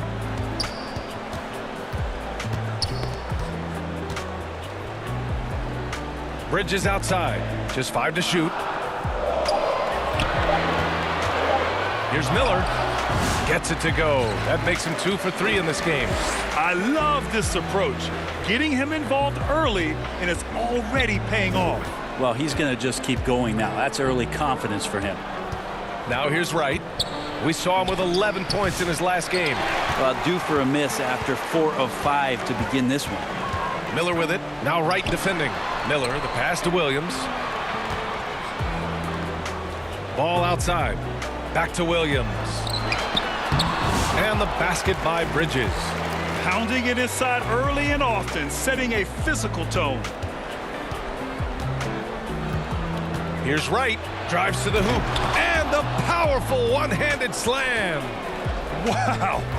I'll tell you, such an advantage having a playmaker who can get up to the rim and finish. Now that is what every team wants. I like to see that assertiveness, especially from the guy who's going to orchestrate your offense. So it's the Hornets now, after the Bucks picking up a basket just moments ago. MP, the pass to Williams. For three, Bridges knocks down the long J. Bridges has got 5. He's consistent from out there, especially when you give him that kind of room.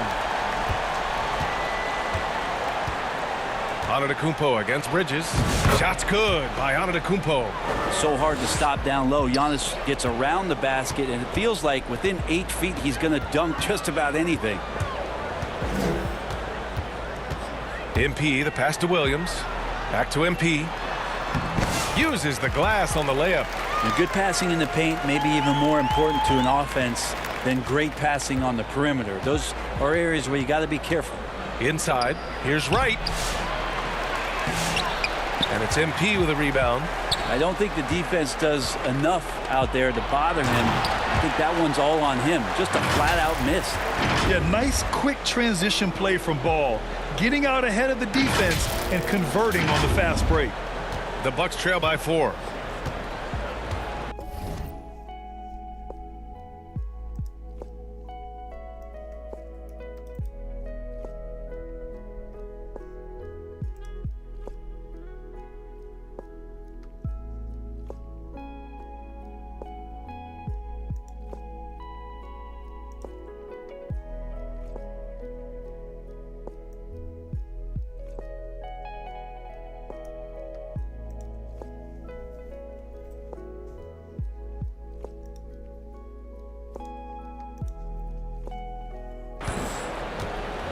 The floater, that one goes. Count it. He has 6. And here's MP. He'll bring it up for Charlotte. This game against Milwaukee here. It's their first meeting of the season. And they'll meet 3 times overall. A little bit of a tone setter here tonight. And I don't know if I'm going to call these guys rivals, but as conference opponents, they're still familiar with each other. Neither team will want to give an inch in this first meeting. Miller got it off in time to beat the shot clock, but it's no good. The Bucks have gotten 7 of their 10 shots to fall. And Grant, the combination of Giannis and Lillard, one of the most fearsome pick-and-roll tandems the league has ever seen. You're spot on, B.A. You surround them with shooting, and you have the makings of an offensive juggernaut. Now here's MP. Really played well against Orlando in his last game. Out to Bridges. 19-footer. Yep, that one goes. Now Antetokounmpo turned in an outstanding game against Detroit. Timeout called, Milwaukee. And in recent seasons, Grant, almost no team's been hit by the injury bug as much as the Hornets. Yeah, B.A. I mean, you wonder what they could have done if they'd stayed healthy. They built the team around key players, and those guys have just missed.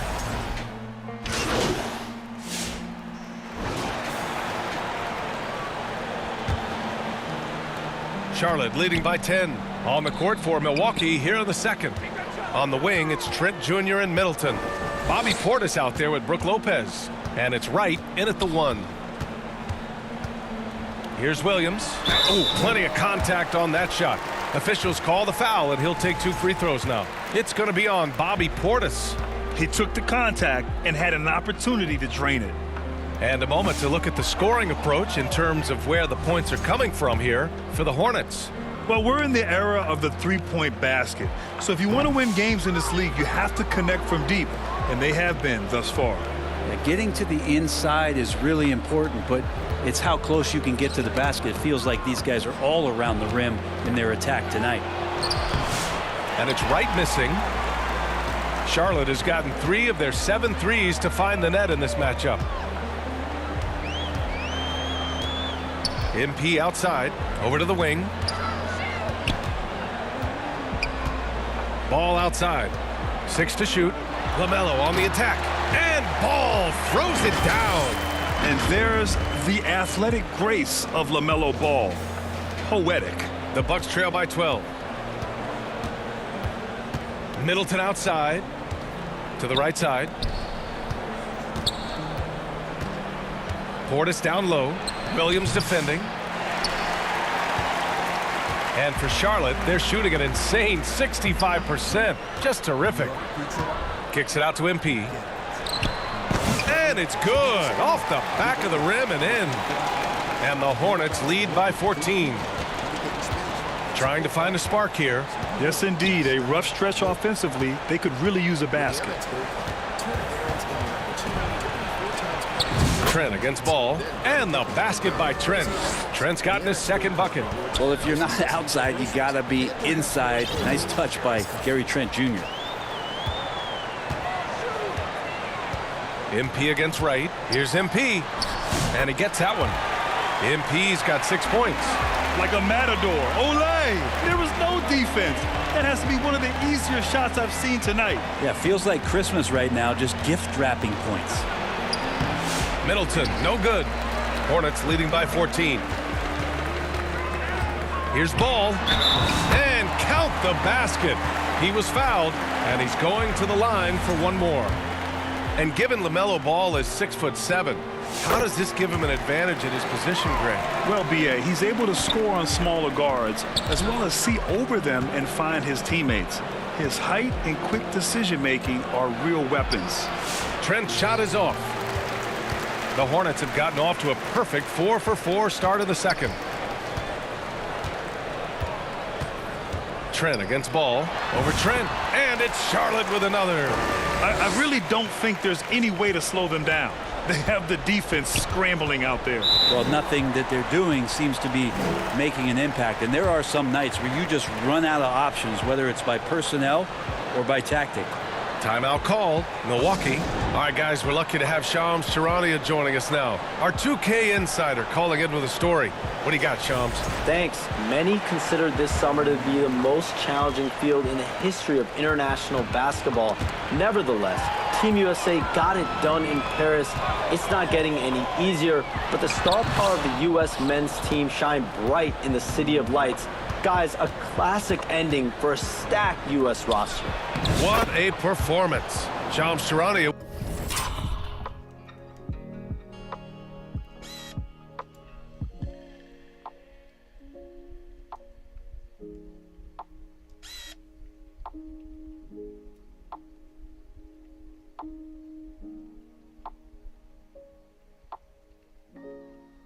With the report.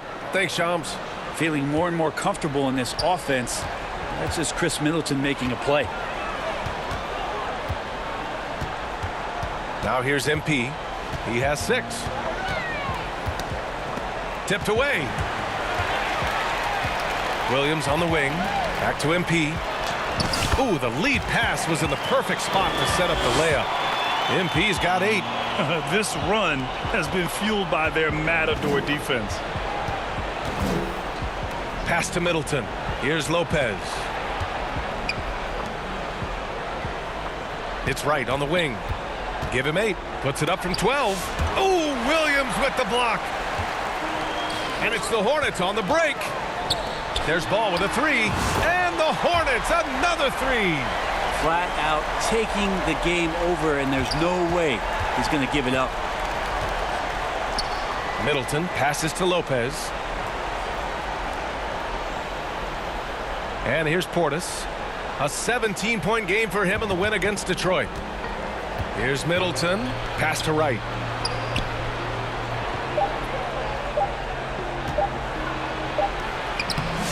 No luck on that one. Good D by MP. This has not been a good quarter right here. Shot has been off the mark, and now it looks, Kevin, like he's pressing a bit. And here's Middleton. He'll bring it up for the Bucks. They'll be playing host to Houston for their next game, and that'll launch a 4-game homestand for them. And Middleton's not a selfish player, always willing to share the wealth. MP, the pass to Williams. Outside, Williams. He's now 1 for 2 with that bucket. Great timing and coordination. Lays it in coming off that pick. Here's Wright. Ooh, and he took a hard foul on the shot. So he'll head to the line to shoot a pair. Well, Grant, from roster to coaching changes, the Bucks have been trying to become an even more elite team. Yeah, teams are always tinkering now these days, BA. The Bucks know they are a high-level team, but they want to dominate the competition on another level. Charlotte making some changes. Bridges, he's checked in for Williams, and it's Martin in for LaMelo Ball. And Milwaukee with a change here, too. Giannis Antetokounmpo's checked in for Portis. Time now to hear from our reporter, Allie LaForce. Giannis Antetokounmpo wants to take on the tough assignments defensively. He said, quote, "I believe I'm one of the best two-way players to ever play this game, and I want to have that challenge, knowing that you gave everything to the game and you gave everything to stop the other team's best player." He certainly wants to dominate in every way, Allie. Thank you. I love it. In attack mode, drawing foul calls this quarter and getting to the free throw line. And Charlotte making a change here. Richards is checked in. And Milwaukee also making a switch. Beauchamp's checked in. Right against MP. Oh!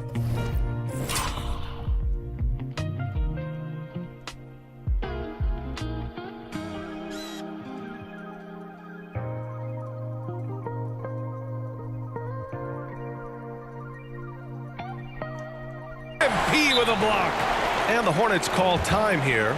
And one thing I've learned through the years is no matter the situation, there are always adjustments you can make. Yeah, not just there to pump up or to discipline players. You got to make sure that the coach makes the proper adjustments and has his team in the right mindset to carry it out.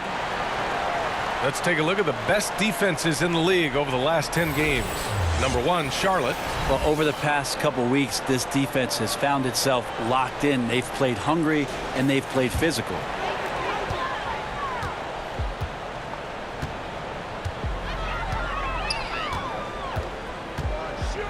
It's Bridges on the wing.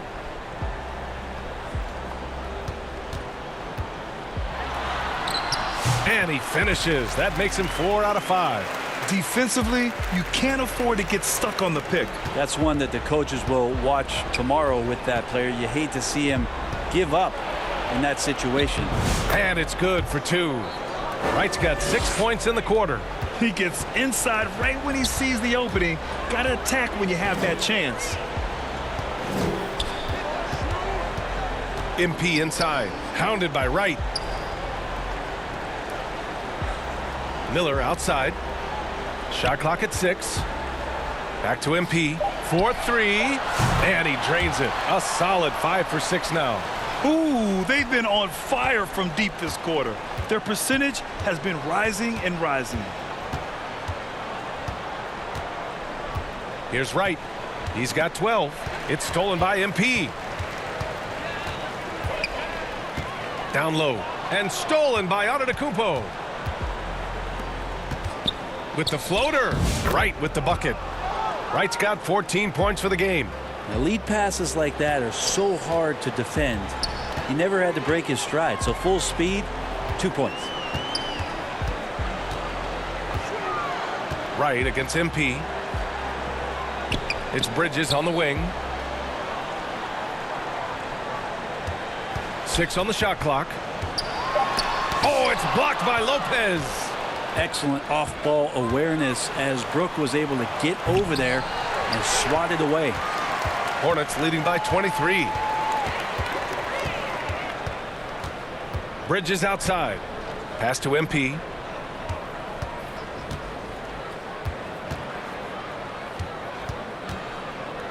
Back to Bridges. Miller against Wright. Good. Third basket in 6 attempts. And just executing at a high level. I mean, taking what the defense allows and putting in the work. Basketball IQ is something that gets talked about, but its importance to a team showing up here, running plays that turn into scores. Yep, count it. He's got 5. Charlotte has gotten 5 of their 9 attempts from deep to go. MP against Wright. Here's Martin. Count it. 1 for 1 to start the game. They're punishing those late defensive rotations, getting good looks inside throughout the half. Middleton against Miller. Lets it go. Tipped.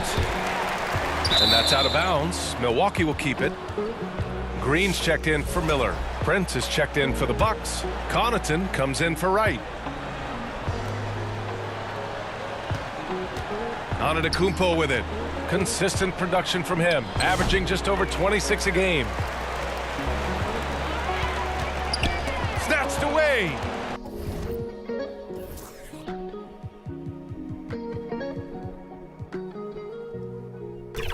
Oh, and a fast break for the Bucks.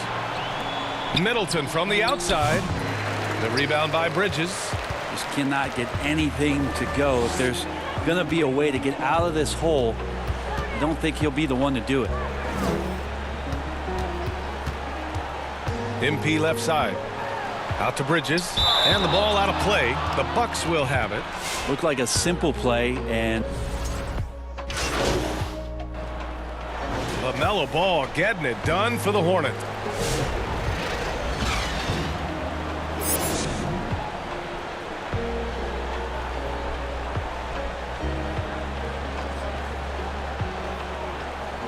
And with a big gap on the scoreboard, the second half begins with very different goals for these teams. One side trying to mount a comeback, one side trying to protect their lead. Check. Is that the game? If so, let me check. Let me check.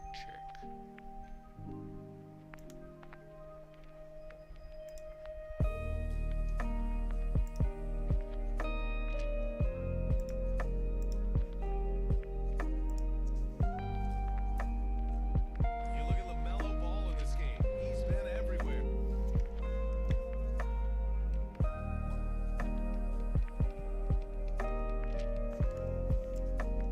He's been on the attack, playing hard and going right to the rim. yeah, nice job of carving his way to the inside. Okay, that's pretty cool. I had the game audio in there.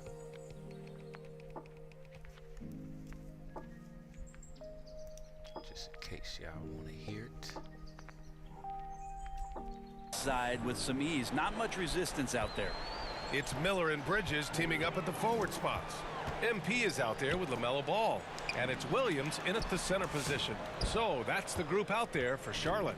Well, Brent, he doesn't give you much inside the arc, but Trent Jr. is a sniper from deep. Yeah, and Gary Trent Jr. knows exactly why he's on the floor, and that's to shoot the basketball. So continue to move, find open areas, wait for the ball, and then let it rip. Ball passes to MP. And the three off target. Bucks trail by 16. Pass to Wright.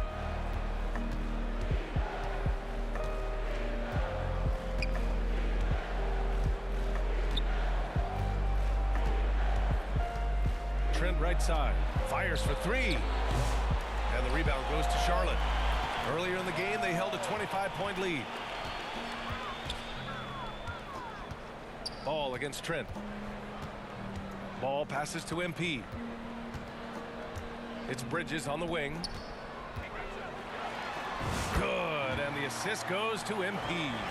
Bridges has got 11. A great move. I mean, the defense has no response. Well, just ripping through right there as he finds the open spot and gets right through there. High basketball IQ play. And it's Wright missing. And here's Bridges. He'll bring it up for Charlotte. It's an 18-point lead. The putback. It's good on the putback. Oh, phenomenal hustle.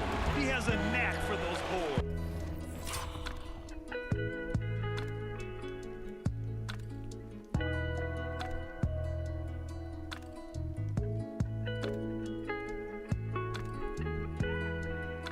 Man, he is tenacious when that ball goes up. The Bucks have gotten 2 of 4 shots to go since the break.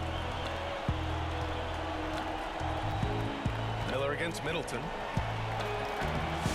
The layup off target. Charlotte leading by 20. Miller, the pass to MP. Gets it. He's 6 for 10 and looking confident out there. I like Miller's vision. I mean, he sees the court well and makes really good decisions with the ball. Pass to Lopez. Here's Trent. Ooh, coming through again, shooting 5 for 7 now. Disappointing as a player to have such a great game and still be trailing. Not over yet, though. Here's Ball, and another basket for Charlotte. I like how aggressive LaMelo has.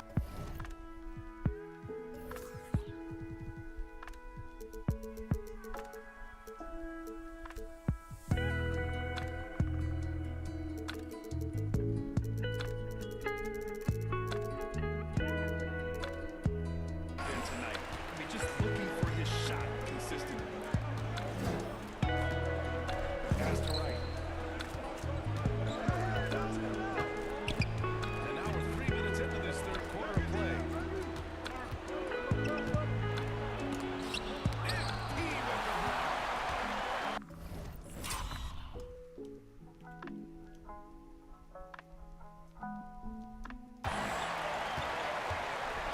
Bridges passes to Ball. Now MP. He's got 15. Bridges finds MP. It's Bridges on the wing. Clock at 4. And that bucket makes him 6 for 10 in the contest. Sweet to be a difference maker in the game, and he's been a great option for them on these possessions. Middleton against MP. Williams grabs the board. Williams has got 6 rebounds in the game. You have to grab their effort. I mean, they've done an amazing job on the glass. Time for some consideration in the passing category, Kevin. The shot is just not on. Get somebody else going. Pass to Middleton.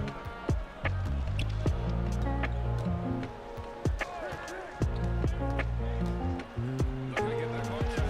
Oh, it's blocked by Williams. And it goes out of bounds. Last touch by Williams. I'm all for the crowd interacting with the players, but not so much the players interacting with the crowd.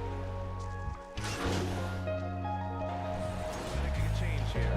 He made the only free throw attempt he had earlier in the game.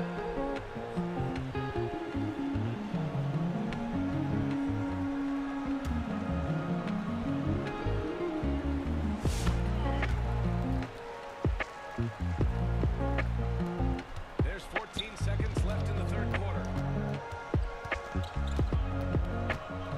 Right against MP. Pass to Portis. With 2 seconds left. Shot misses.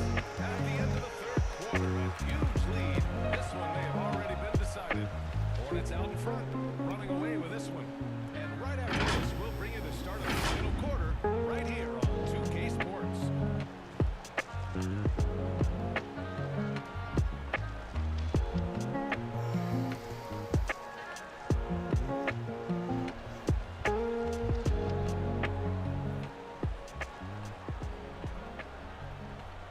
now we have a moment to reveal our State Farm assist of the game. And I'll tell you what, this was a no-brainer tonight. Take a look at the precision on this feed. Couldn't place it any better. Well, there's a way to break down the defense with the He handle. smashed him, man. Substitution here for Charlotte. Williams is checked in for Richards. Brandon Miller comes in for Green. Ball, he's checked in for Mann. And MP is subbed in for Smith. So Milwaukee going with almost an entirely new group here. Giannis Antetokounmpo is checked in for Smith. Middleton comes in for Bochan. Trent, he's checked in for Connaughton. And Wright subbed in for Rollins. Taking a look at the Bucks. As always, it's Middleton and Giannis at the 4. Wright is out there with Gary Trent. And it's Lopez in at the 5. Here's Bridges. Milwaukee with the rebound. Antetokounmpo has got 9 rebounds in the game. Boy, he's getting it done. Middleton outside. Well, Grant, in terms of scheduling, you see any way to eliminate back-to-backs? You know, I'm not a big fan of eliminating back-to-backs, but to answer your question, BA, you have 2 choices. Either fewer regular season games or extend the season by a few weeks. I don't think either one of those options is in the future. In the NBA, you just can't let guys get to the rim. Bucks trail by 20. Right outside.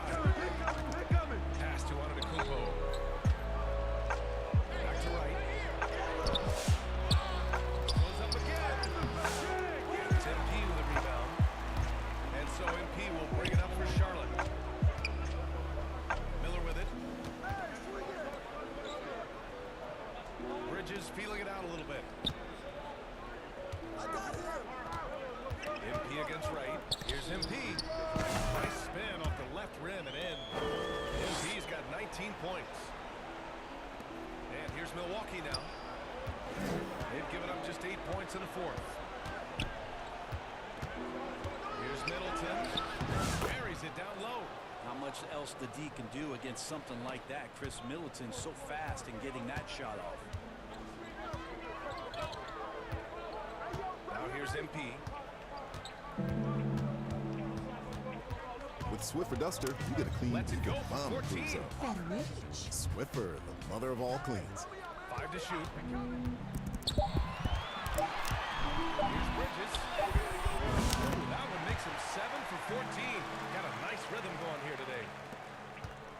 For Milwaukee, they've got 7 to go out of 13 attempts during the fourth. Miller against Middleton.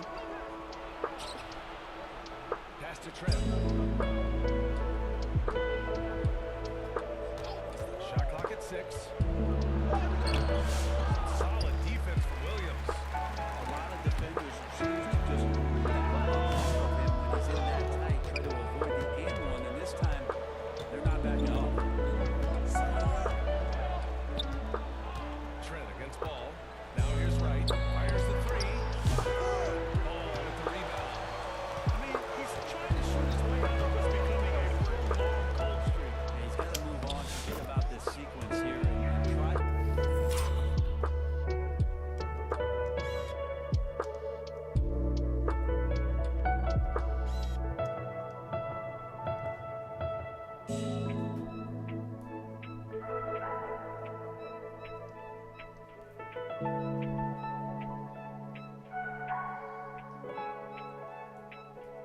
To find a way to get on the board. And it only makes sense to give him the rock again. He put the team on his back all game. Yeah, he's feeling it. Keep feeding him until he misses. It's stolen by MP. Fast break. Here come the Hornets. Here's Miller. Jam that one home. Oh, yes. 2 loud points from Miller, making his presence felt. Here's Wright. And the layup falls. Well, any possession that ends in a shot from that range after good player and ball movement, that's a good one. Wright against MP. Brent, you've spent some time in front offices. How much more do teams rely on analytics now versus even a decade ago?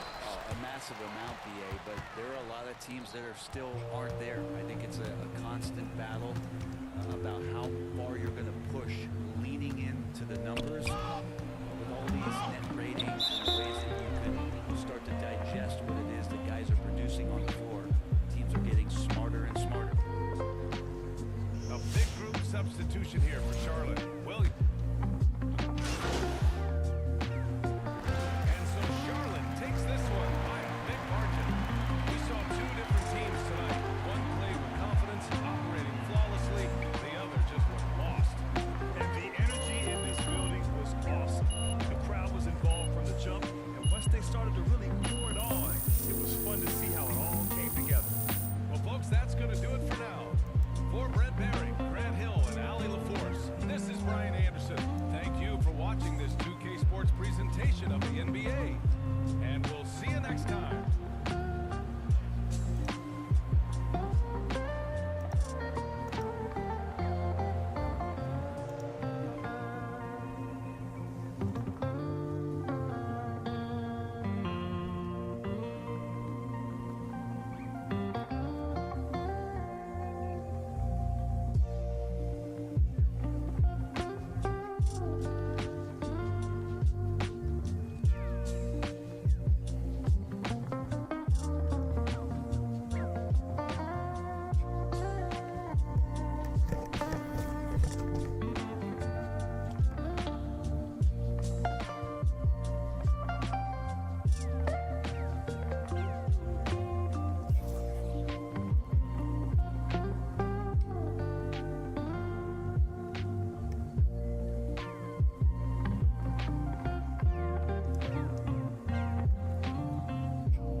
I got the best record. 18-81. I'm gonna take a screenshot of that. That's crazy. He 23-20-35.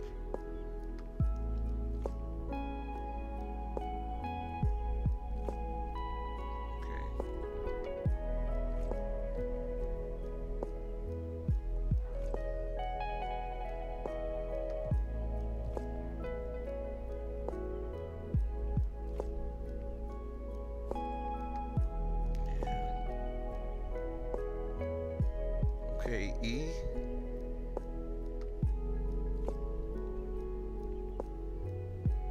Okay, E. Gotta get some more assists. Okay, Dan. Alright.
cleans better with fewer sheets. Charmin Ultra Strong.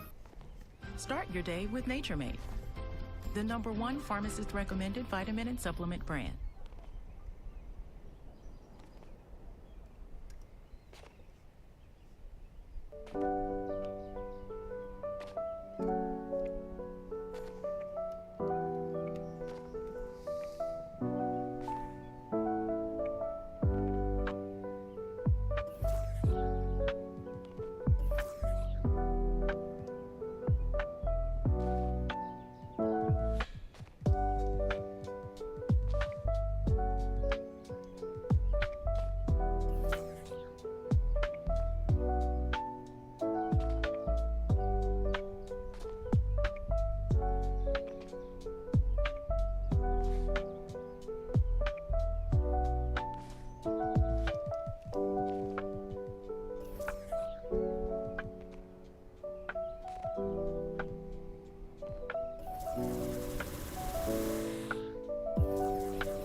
I know we've been coming here for a while, trying to work on our communication issues. Exactly.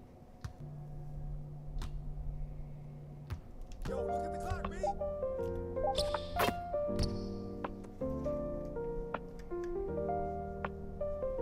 Whose bat is that?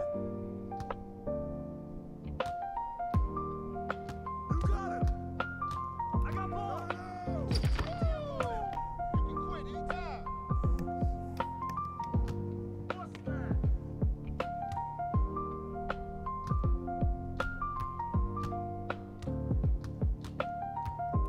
Oh, and one. Run it back up.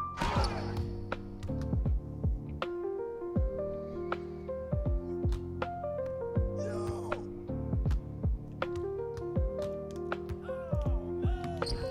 And one.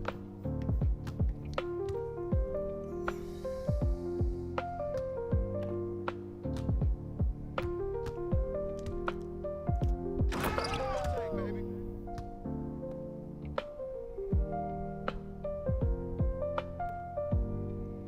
I got him, I got him. That's all you. Okay. Way to grab it.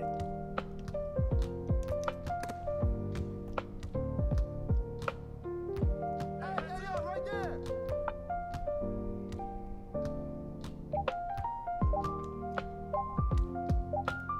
And one.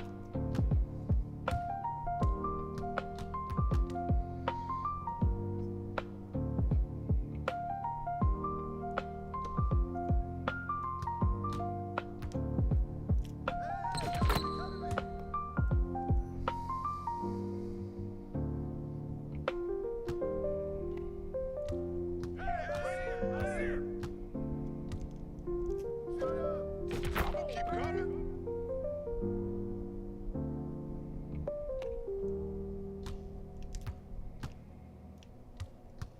Hey, yo, right here.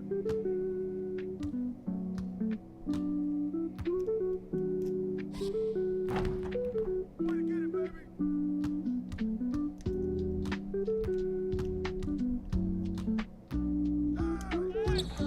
Hey, take it up.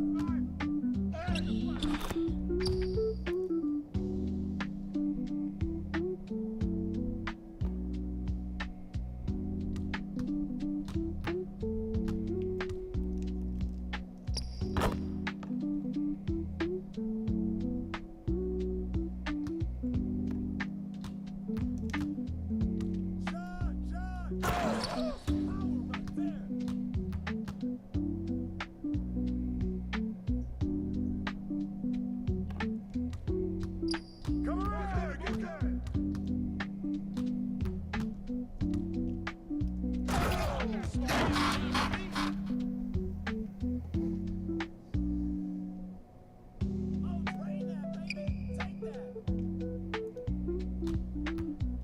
Come get it.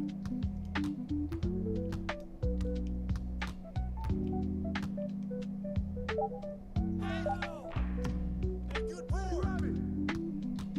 Come to me, come to me. I see him, I see him, I see him.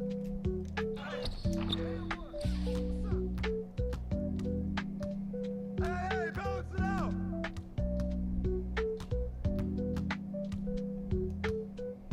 Shut up.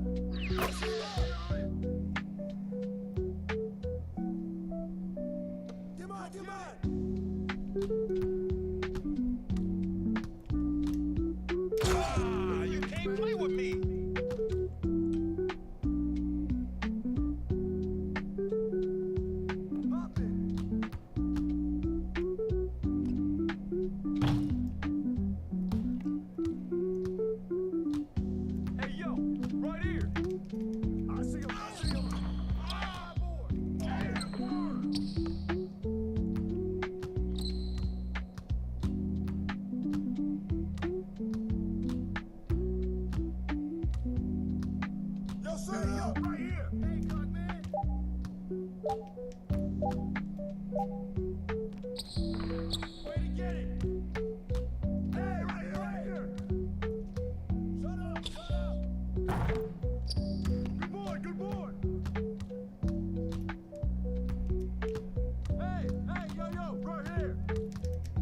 Push the screen.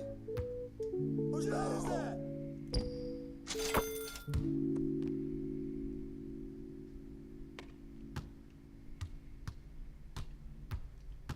Yo, right here, right here. Hey, step out.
Chicken expert since 1990. Taco expert since now. New Zaxby's Chicken Finger Tacos.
Hey, what's good, Nami?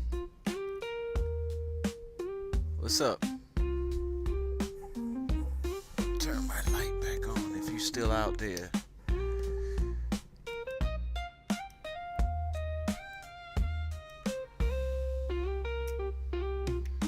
Let me know if you still out there, Nami.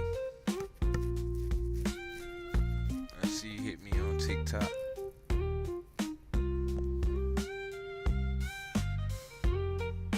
I'm looking out the corner of my eye and see if you comment back.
Come get it!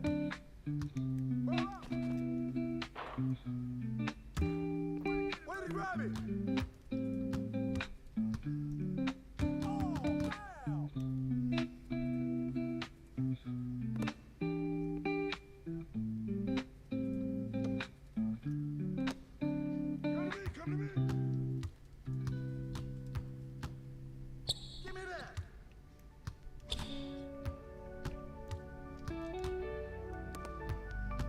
Ball coming, ball coming! Hey, pass it up! Hey!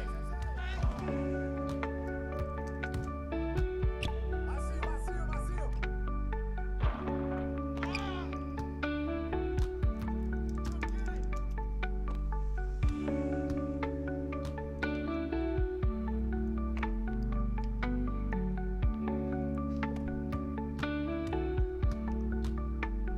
Hey, yo, right here!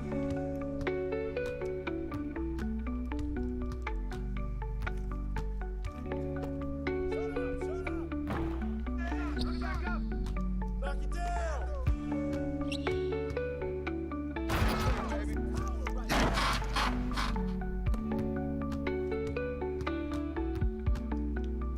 Come on, come on! Hey, yo, right here!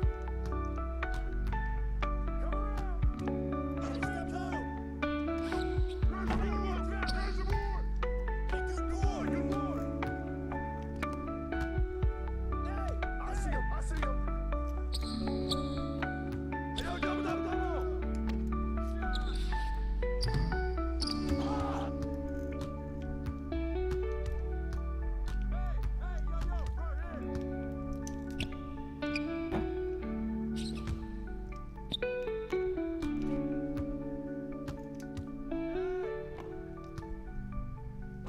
Shot, shot, shot! Pressure him up!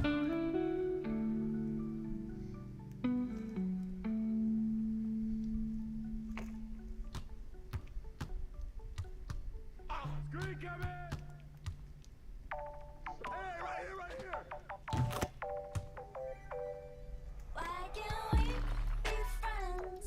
Why can't we be friends? Why can't we be friends? Why can't we be friends? Sometimes you don't speak right, and yet I know what I'm talking about. Why can't we be friends?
Get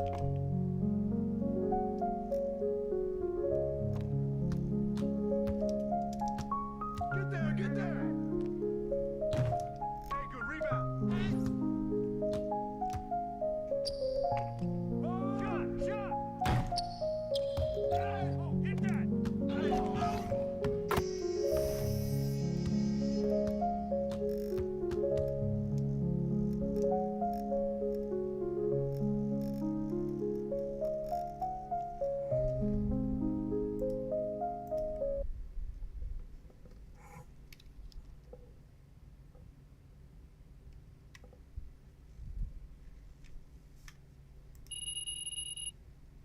When I first joined Honeybook, I was roughly making $1,500 a month. Fast forward to today, my marketing agency is making $40K a month. Honeybook has helped me scale my agency.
Elijah.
I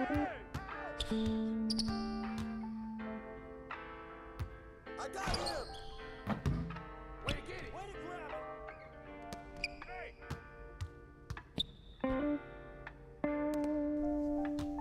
Whose bat is that?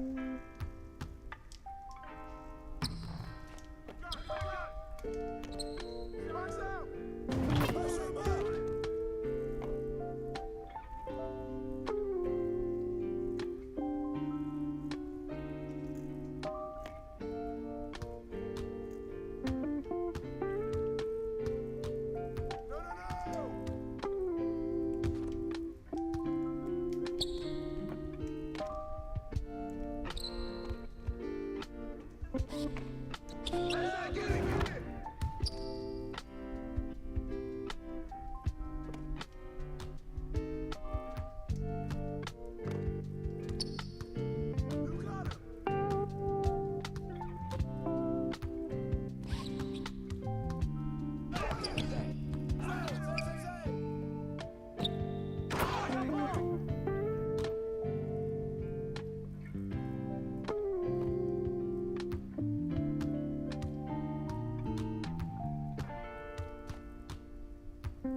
game for the night. We got a good solid 6 hours in.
Whose bat is that?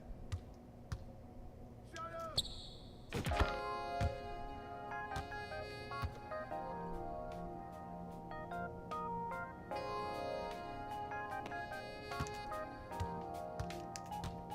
I got him!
I see him.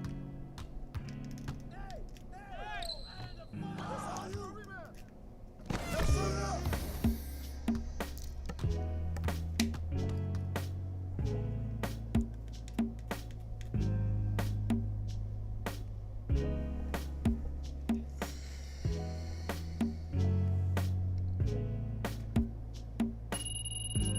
That just woke me up. Good job. Alright, I'm out for the night. I'll be back tomorrow. I'm gonna leave my counter going. And I'm not closing the program.